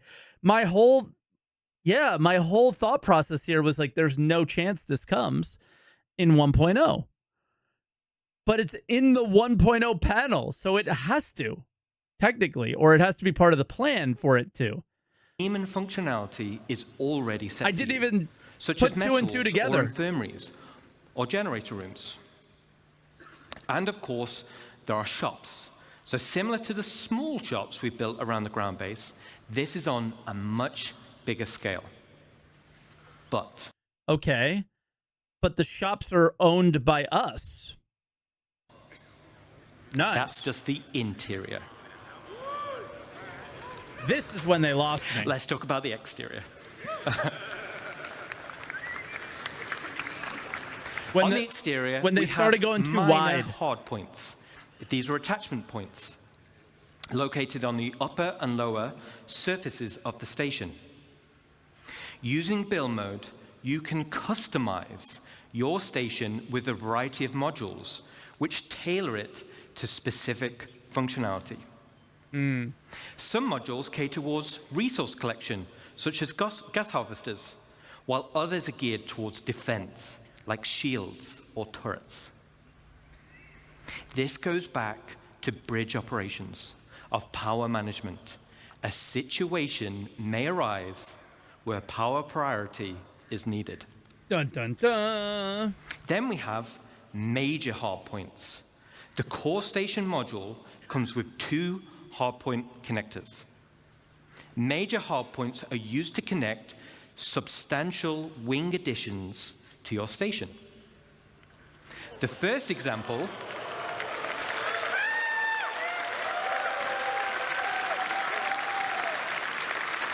This is so insane. Awesome, thank you, awesome. The first example is the cargo wing.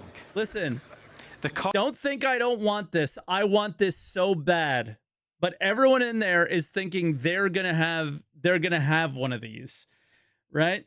First off, no. Second, they never talked about any restrictions whatsoever as to how many of these there can be around a planet.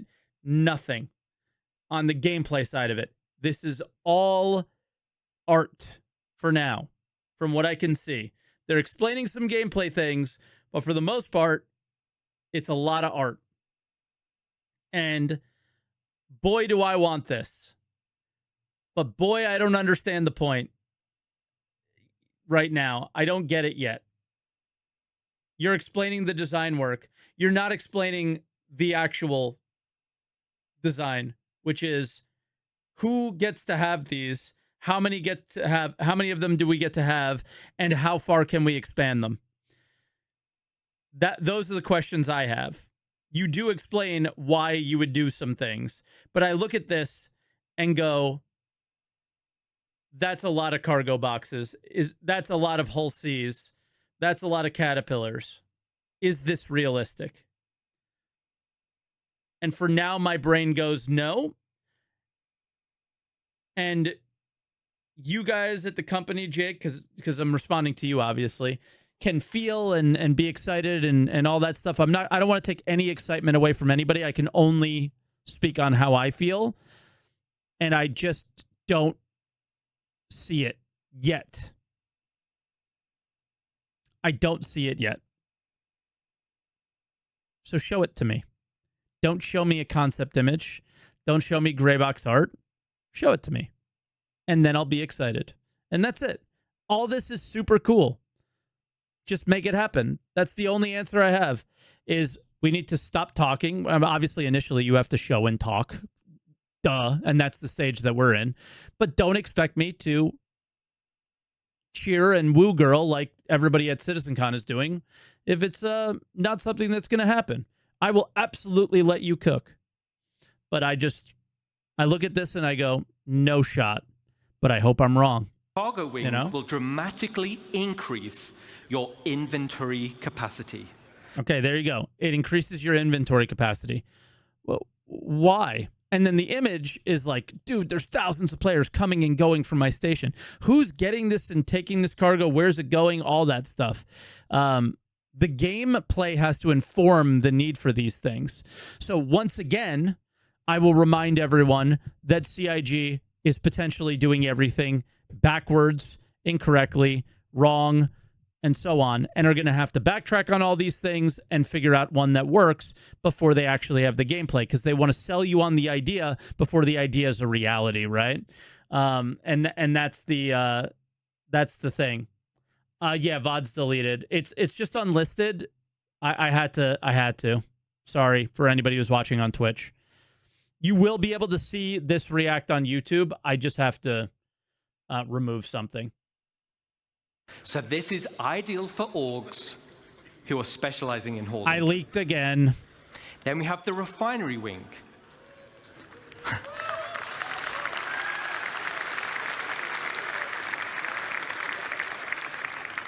So you'll be able to refine resources on a vast scale. As it's in space, it's much more convenient than traveling to a ground base. So this one makes way more sense to me, where the cargo one doesn't. Does that make sense? Now, a player could buy resources from your cargo wing and then refine it directly in the refinery wing. And finally, we have the hangar wing. But then he ties the cargo in a little bit. But yeah, I don't know. For whatever reason, the art isn't selling me on the cargo idea. I think what I'm lost by is, because we don't have orgs functioning or we don't have server meshing yet, we don't know the limitation of how many players are going to be playing at one time. So when they scale up the stations and locations to get too large, that's where they lose me, because we've never experienced a game that can play at this scale. That's my mental block, to be clear. Do I want all of this? I play Eve. Yes. Yes, of course I do.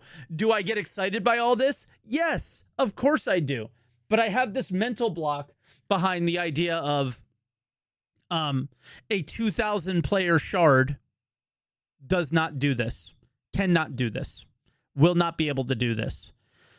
So there's a lot of things that have to happen to make this happen first.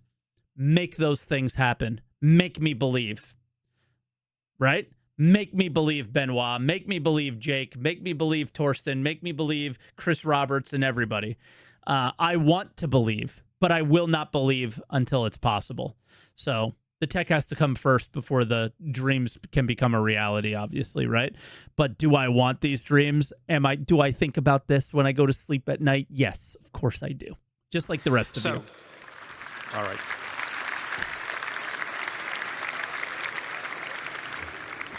So, the bigger your fleet, the more hangars you'll want.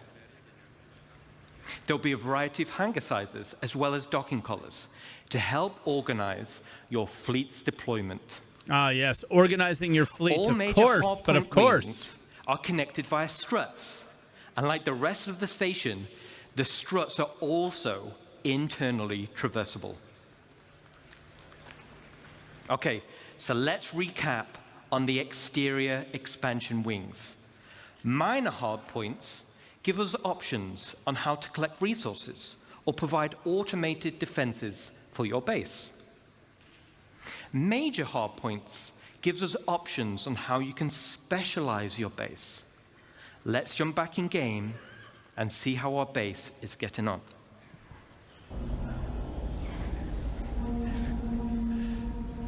My man just said, let's jump back in game. Fuck me, dude.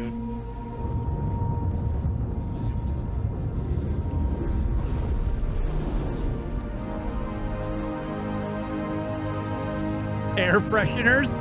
Well, this one's weird. It's low Earth orbit, right? The stations. Is it really collecting atmosphere from zero-G environments like this? It's kind of wild. Any astrophysicists? Is that even possible?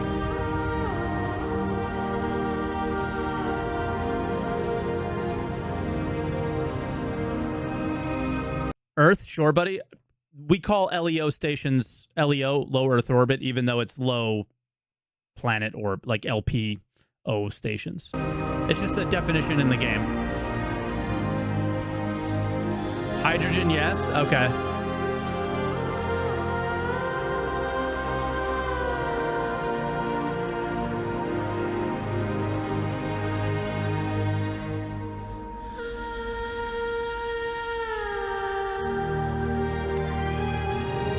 Damn, I want some of this music. It's really good. They're cooking on the music front.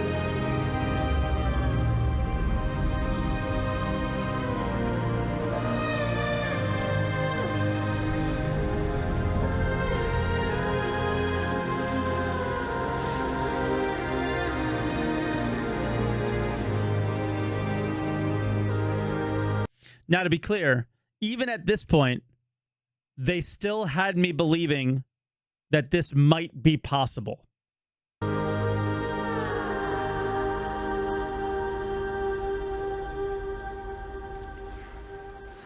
All right. Morph. Approved. Approves. If Morph approves, yes, I approve. Pedro has been working with us on this as well, so thank you. Looking cool. Customization is just as important as expansion. Similar to ground bases, you'll be able Yellow paint for space station, $300. to earn tints for your station, and you'll be able to apply decals yellowy for your orange. org logos. Cheese. It's basically cheddar cheese.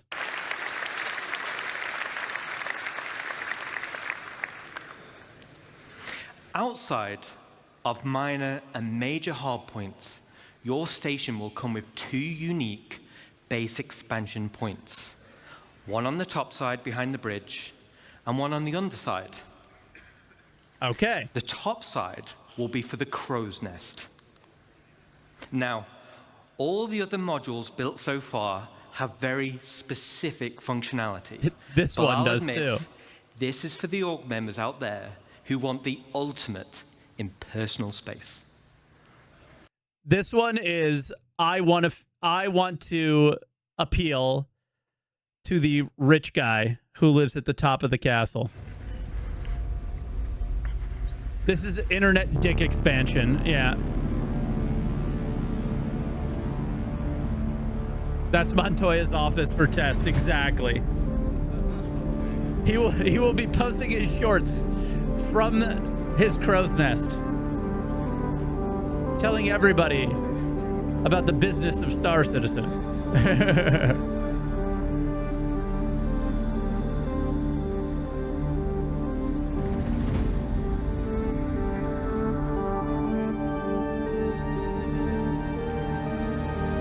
I'm going to be dead ass serious. For something as pointless as this, I hope they sell something dumb like this on the store and just fund the game through people coping.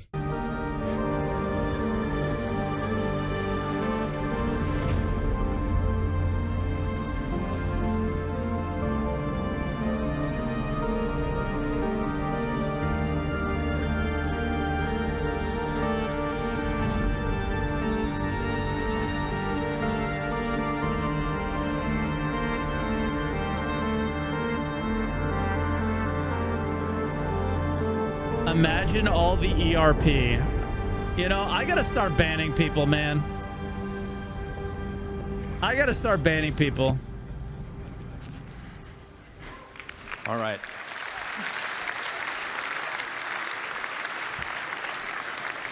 So I'm going to be flying around the verse, and I want personal invitations to see what you've done in those rooms, okay? Super cool. I can't wait to see what you do with it. Now let's talk about the underside. This is going to be for the flight deck, which also comes with an additional 3 major hardpoints. The flight deck is perfect for your rapid reaction forces. It's ideal for fighters. That's all for me then. I am a rapid reactor, right, guys? But big enough to fit most ships. It's the perfect my home module for your station's defensive air wing. And just like the hangars, there'll be an observation deck which can override freight elevators, making rearming quicker and easier during operations. Right? Now is when we're done. Now is when I'm like, okay, so now I can attach more of those things that I had before, where you gave me 2 slots. I had to make a choice about the direction I was going to go with my station. Now, I still have to make a choice, but it's less of an impactful choice. And you just added like 10,000, 100,000 more entities to the server. Like, what are we doing? So an org with a tight flight deck crew can be substantially more efficient than others. Now, this one's my favorite. Let's take a look.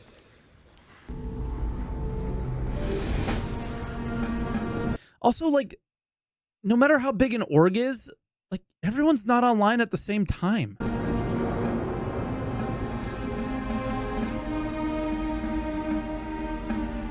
Like, how big do they think this is going to be?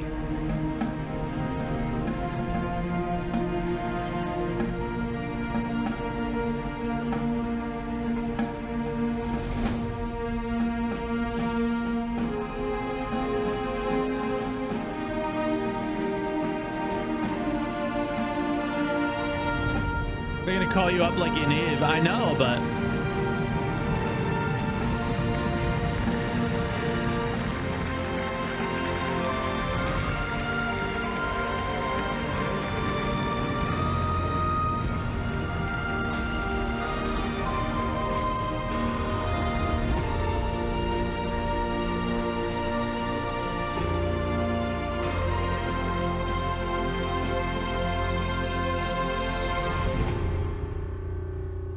All right.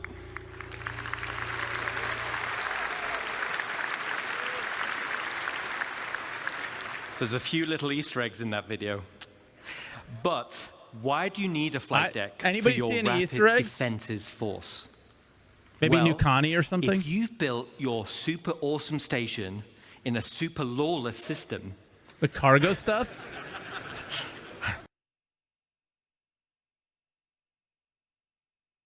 I didn't see it. I don't know. Moves cargo. I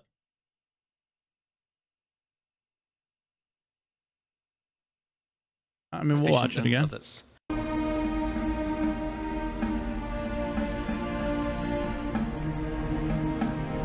Now I want to look for the Easter egg.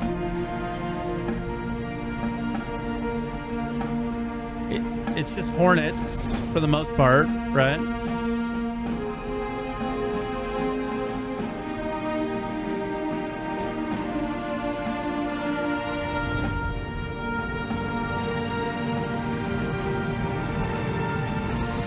I don't see new weapon types.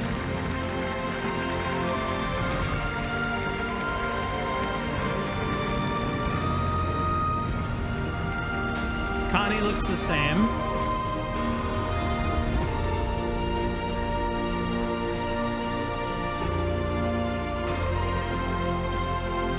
They're not Hornet Ghosts because they have turrets. Camera angles. All right. Left side at the end here.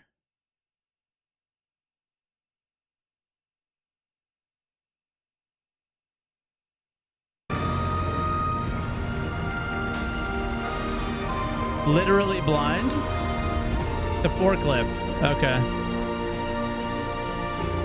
This? Like, what? Really?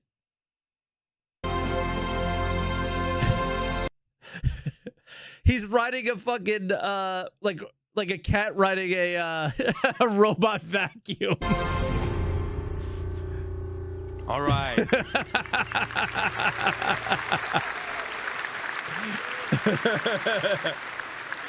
There's a few little It does Easter look eggs like in a that Zamboni, video. actually, yeah. But why do you need a flight deck for your rapid defenses force? Well, if you've built your super awesome station in a super lawless system, now you're the potential targets for others. Everyone will have. My question is, why would you ever have a station like this and invest in this in a super lawless system? Without, I guess, without the base rating mechanics that we had talked about a little earlier from Eve and stuff. If it's just always open for attack all the time, I don't think people would invest in it. But it would be interesting. I don't know. Their eyes on your resources. I'm curious about hearing about more. You've got in your inventories. And let's say we didn't win the station warfare bid that Rich mentioned. Let's take a look at the inevitable.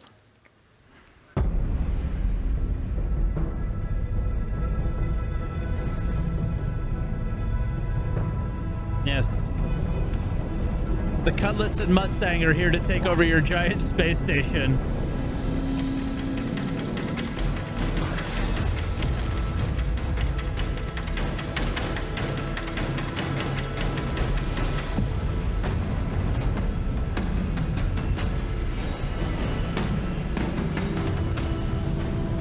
But your pay-to-win F-7A Mark II is here to the rescue.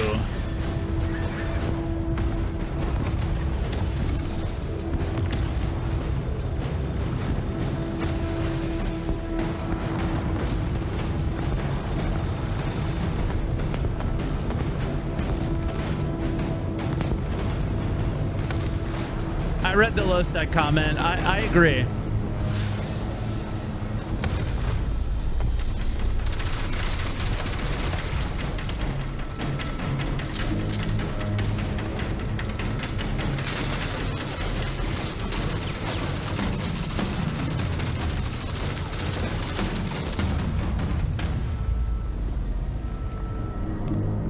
But why are we rating? I mean, I think that was made obvious throughout the entire show. Is this would be a, I mean, you're rating for the Golden Pico, of course, but the idea would be that resources actually matter and quality resources actually matter, and if a place is if a org is going to store it, it's going to store it here, right?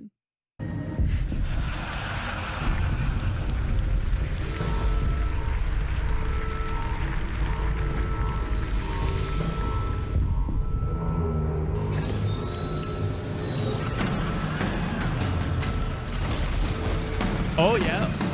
Another good point, or to disturb their operation so you can win the shield station battle like in a place like Pyro, right? Because they said this is only possible in lawless systems.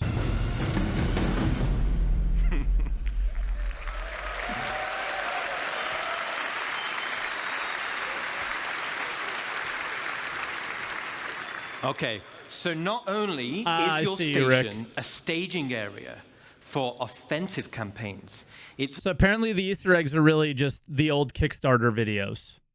Also a defensive fortress. Did more the exterior of the Nice. station itself can take quite a beating. It's going to be very hard to damage. So the goal of attackers instead will be to punch a hole through the defenses and get inside. The optimal way to do this will be to infiltrate through the flight deck or EVA hatches and work your way up.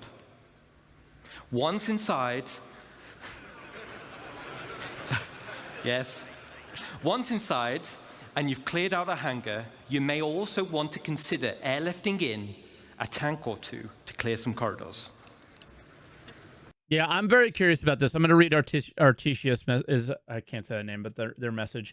If you are able to build it up big enough that other players and orgs use it, general players will want to defend it as well to keep the convenience going, as well as it becomes to be big enough as a trading resource. I mean, I know what you're pulling from there.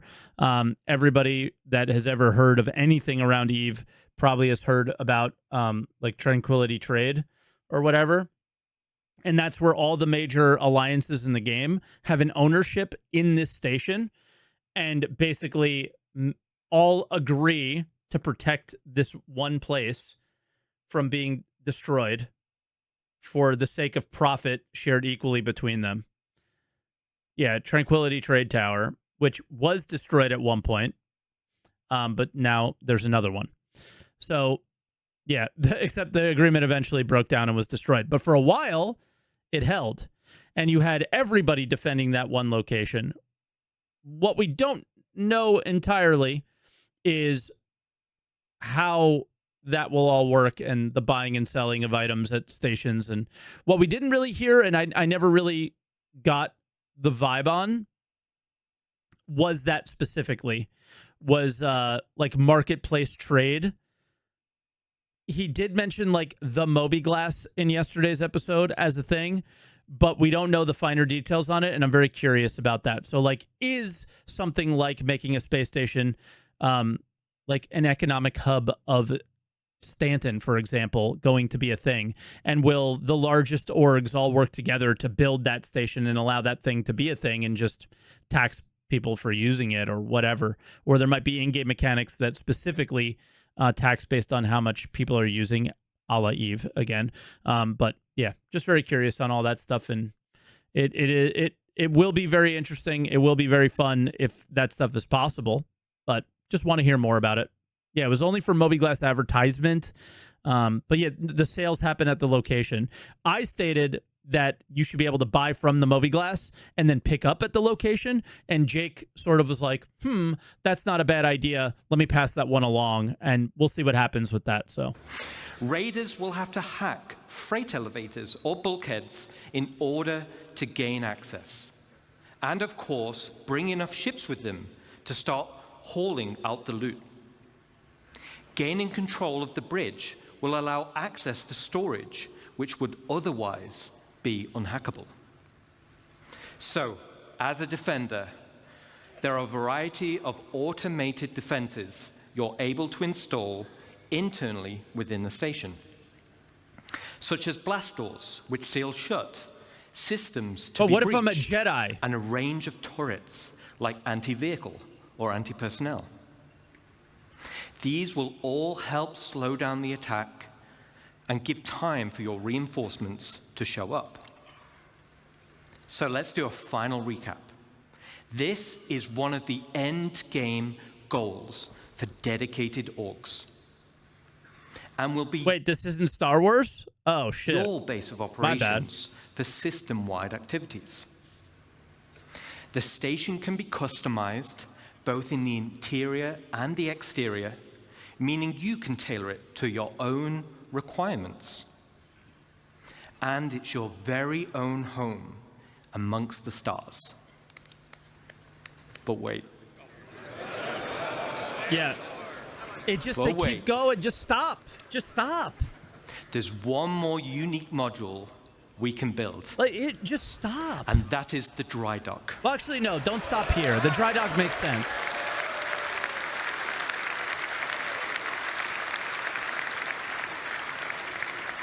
The dry dock makes sense.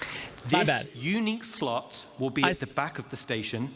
I think this is where they It spider has its out. very own dedicated observation room with crafting stations, and has a transit tram which runs along the inside of the arms, leading to the docking collars where your ship will be constructed. Yeah, like up to this point, every station that we were building was basically parallel or in line with the stations that we currently see in the game, outside of security location for bounty hunting. Refinery stations are a thing in the game, and cargo stations are a thing in the game, right? So that was all normal. Now that they're adding crafting onto the game, I imagine dry docks will exist at the NPC stations as well in the near future. Well, I shouldn't say near future, in the future. And, you know, so to come in line with us, yeah, it should be a thing, right? It should exist. So the idea here is not out of the craziness ideas. I keep saying what comes next because I guess I was so fixated at the end of how stupid it was that all this still makes sense from my station should have these things. The scale of this cargo deck is absolutely insanity to me. At the moment, it's still, you got to prove that you could scale the game up for this to exist for me. But other than that, yeah, having a dry dock makes sense. Having a refinery makes sense. Having station security makes sense. Having hangars makes sense, right? All of this stuff makes sense so far. The underbelly thing with adding more and more and more crap onto it, I don't know about that, but yeah. So, the only question still remains, what sizes of ship can we build? Let's take a look. Yeah, and this is where they went out of control probably with the Bengal carrier thing, but yeah.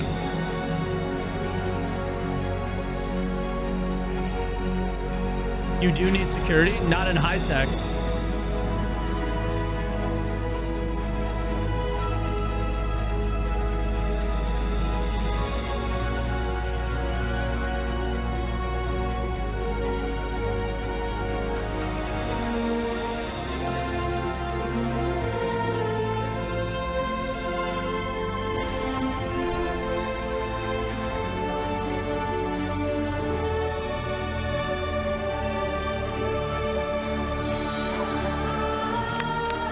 It was just like, what? You haven't even gotten Idris in for us.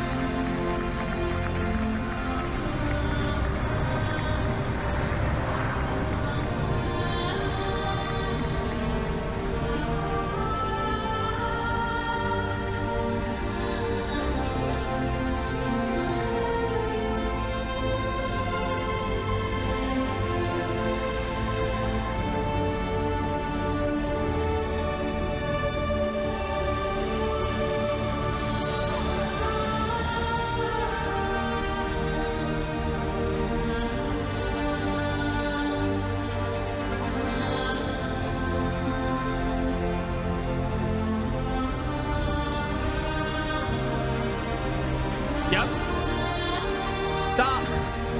Get some help. What are we doing?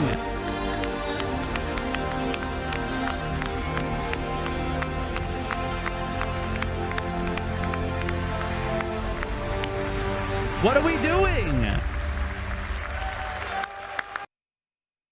Morph's literally scratching his head.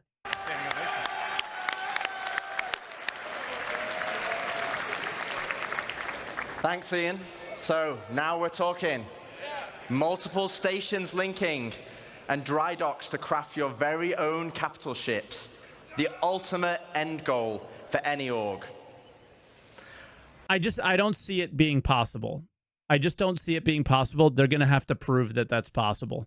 If they prove it's possible, that's going to be insane and fun and wild and crazy. But it even just is it's just overdoing it. Okay, yeah? So let's take a step back. And that's a 1.0 thing. At the beginning of this presentation, I mentioned we had 3 types of players. Right? Like we never, you don't want Star Citizen to like stop reaching for the stars, but you also want them to kind of like be reasonable as well, right? So why is it an end goal though? I think they explained throughout the video like why an org might want to have a station. I think they explained and that. one universe. And hopefully you can see we have purposeful gameplay catering to each type of player. More efficient crafting, refining, but everything. That wasn't the only goal. It was to build a game that connected all 3 together cohesively. And this is where you come in. the community, the lifeblood of Star Citizen.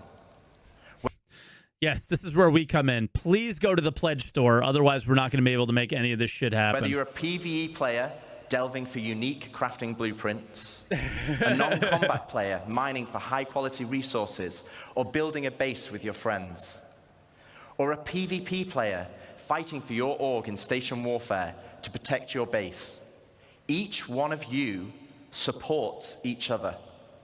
You need the blueprints to craft, you need the resources to make them, and you need the equipment and protection to be safe. This is what Star Citizen is. It's a universe that caters to all players. Now, I could probably go on for another 10 hours deep diving into each system. I'd love to.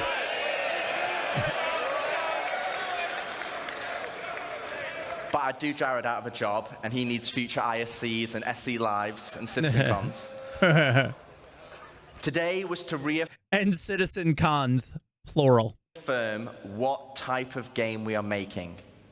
And I hope you continue to come with us on this journey as we march towards Star Citizen 1.0.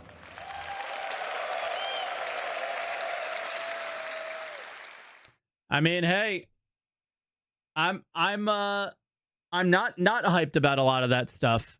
It just seems so insane, some of it. Right? That's all. It just seems so insane. And just so over the top when you get to the station.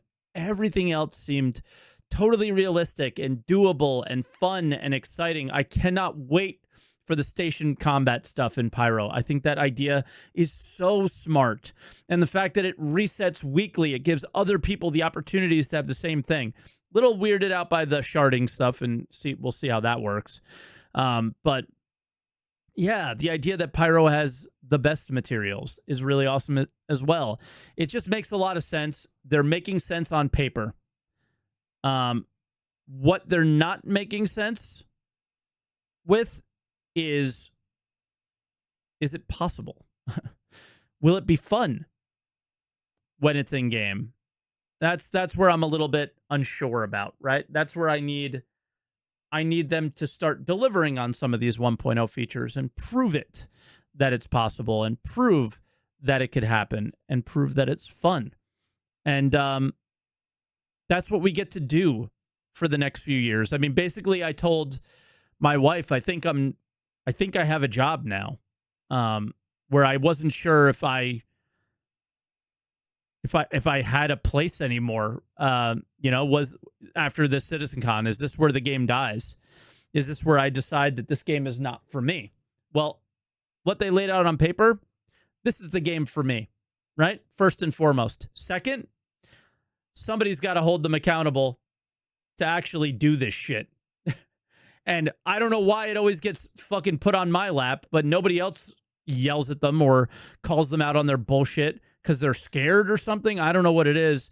But the more the merrier in this case. So I don't think I have... I think I got some job security after CitizenCon, because I'm just incapable of not spewing what I think in the moment, at the moment, out of my mouth, whether or not it offends people or not. So I apologize for the people that I offend on a regular basis, almost a daily basis. But the idea of this stuff sounding really cool is 100% there. I really, really just want to see them do it. No more bullshit. No more putting the ship sails in front of the game. But they have to put the ship sails in front of the game in order to make a lot of this stuff. So it's going to be a very interesting year. 2 years, 3 years, 4 years, 5 to get to the end goal here. But I hope it is how would I describe it? It is going to be a rocky road from this point forward that will eventually smooth out if they do this right. And I could see myself not wanting to play the game at all today to wanting to play it a little bit, to wanting to play it a little bit more, to wanting to log in every day, to want to play for hours every day, to the point where my wife being like, yo, are we going to hang out? And then be like, no, I got to build this space station. Like it could get to that point if they do well, because that's what an MMO is like, I don't want to get off, There's always something to do, and there's never enough time to do it. After seeing the 1.0 demo or the 1.0 panel, I can see that being a thing, but I can't see that being a reality in the way they tried to show it. So we'll have to see. I really hope it is, because those space stations looked amazing. Just stop at the spidering, and I think we're okay. I don't even see the need or purpose. They just showed it visually and said, yeah, you could do that, and said nothing about it. Why?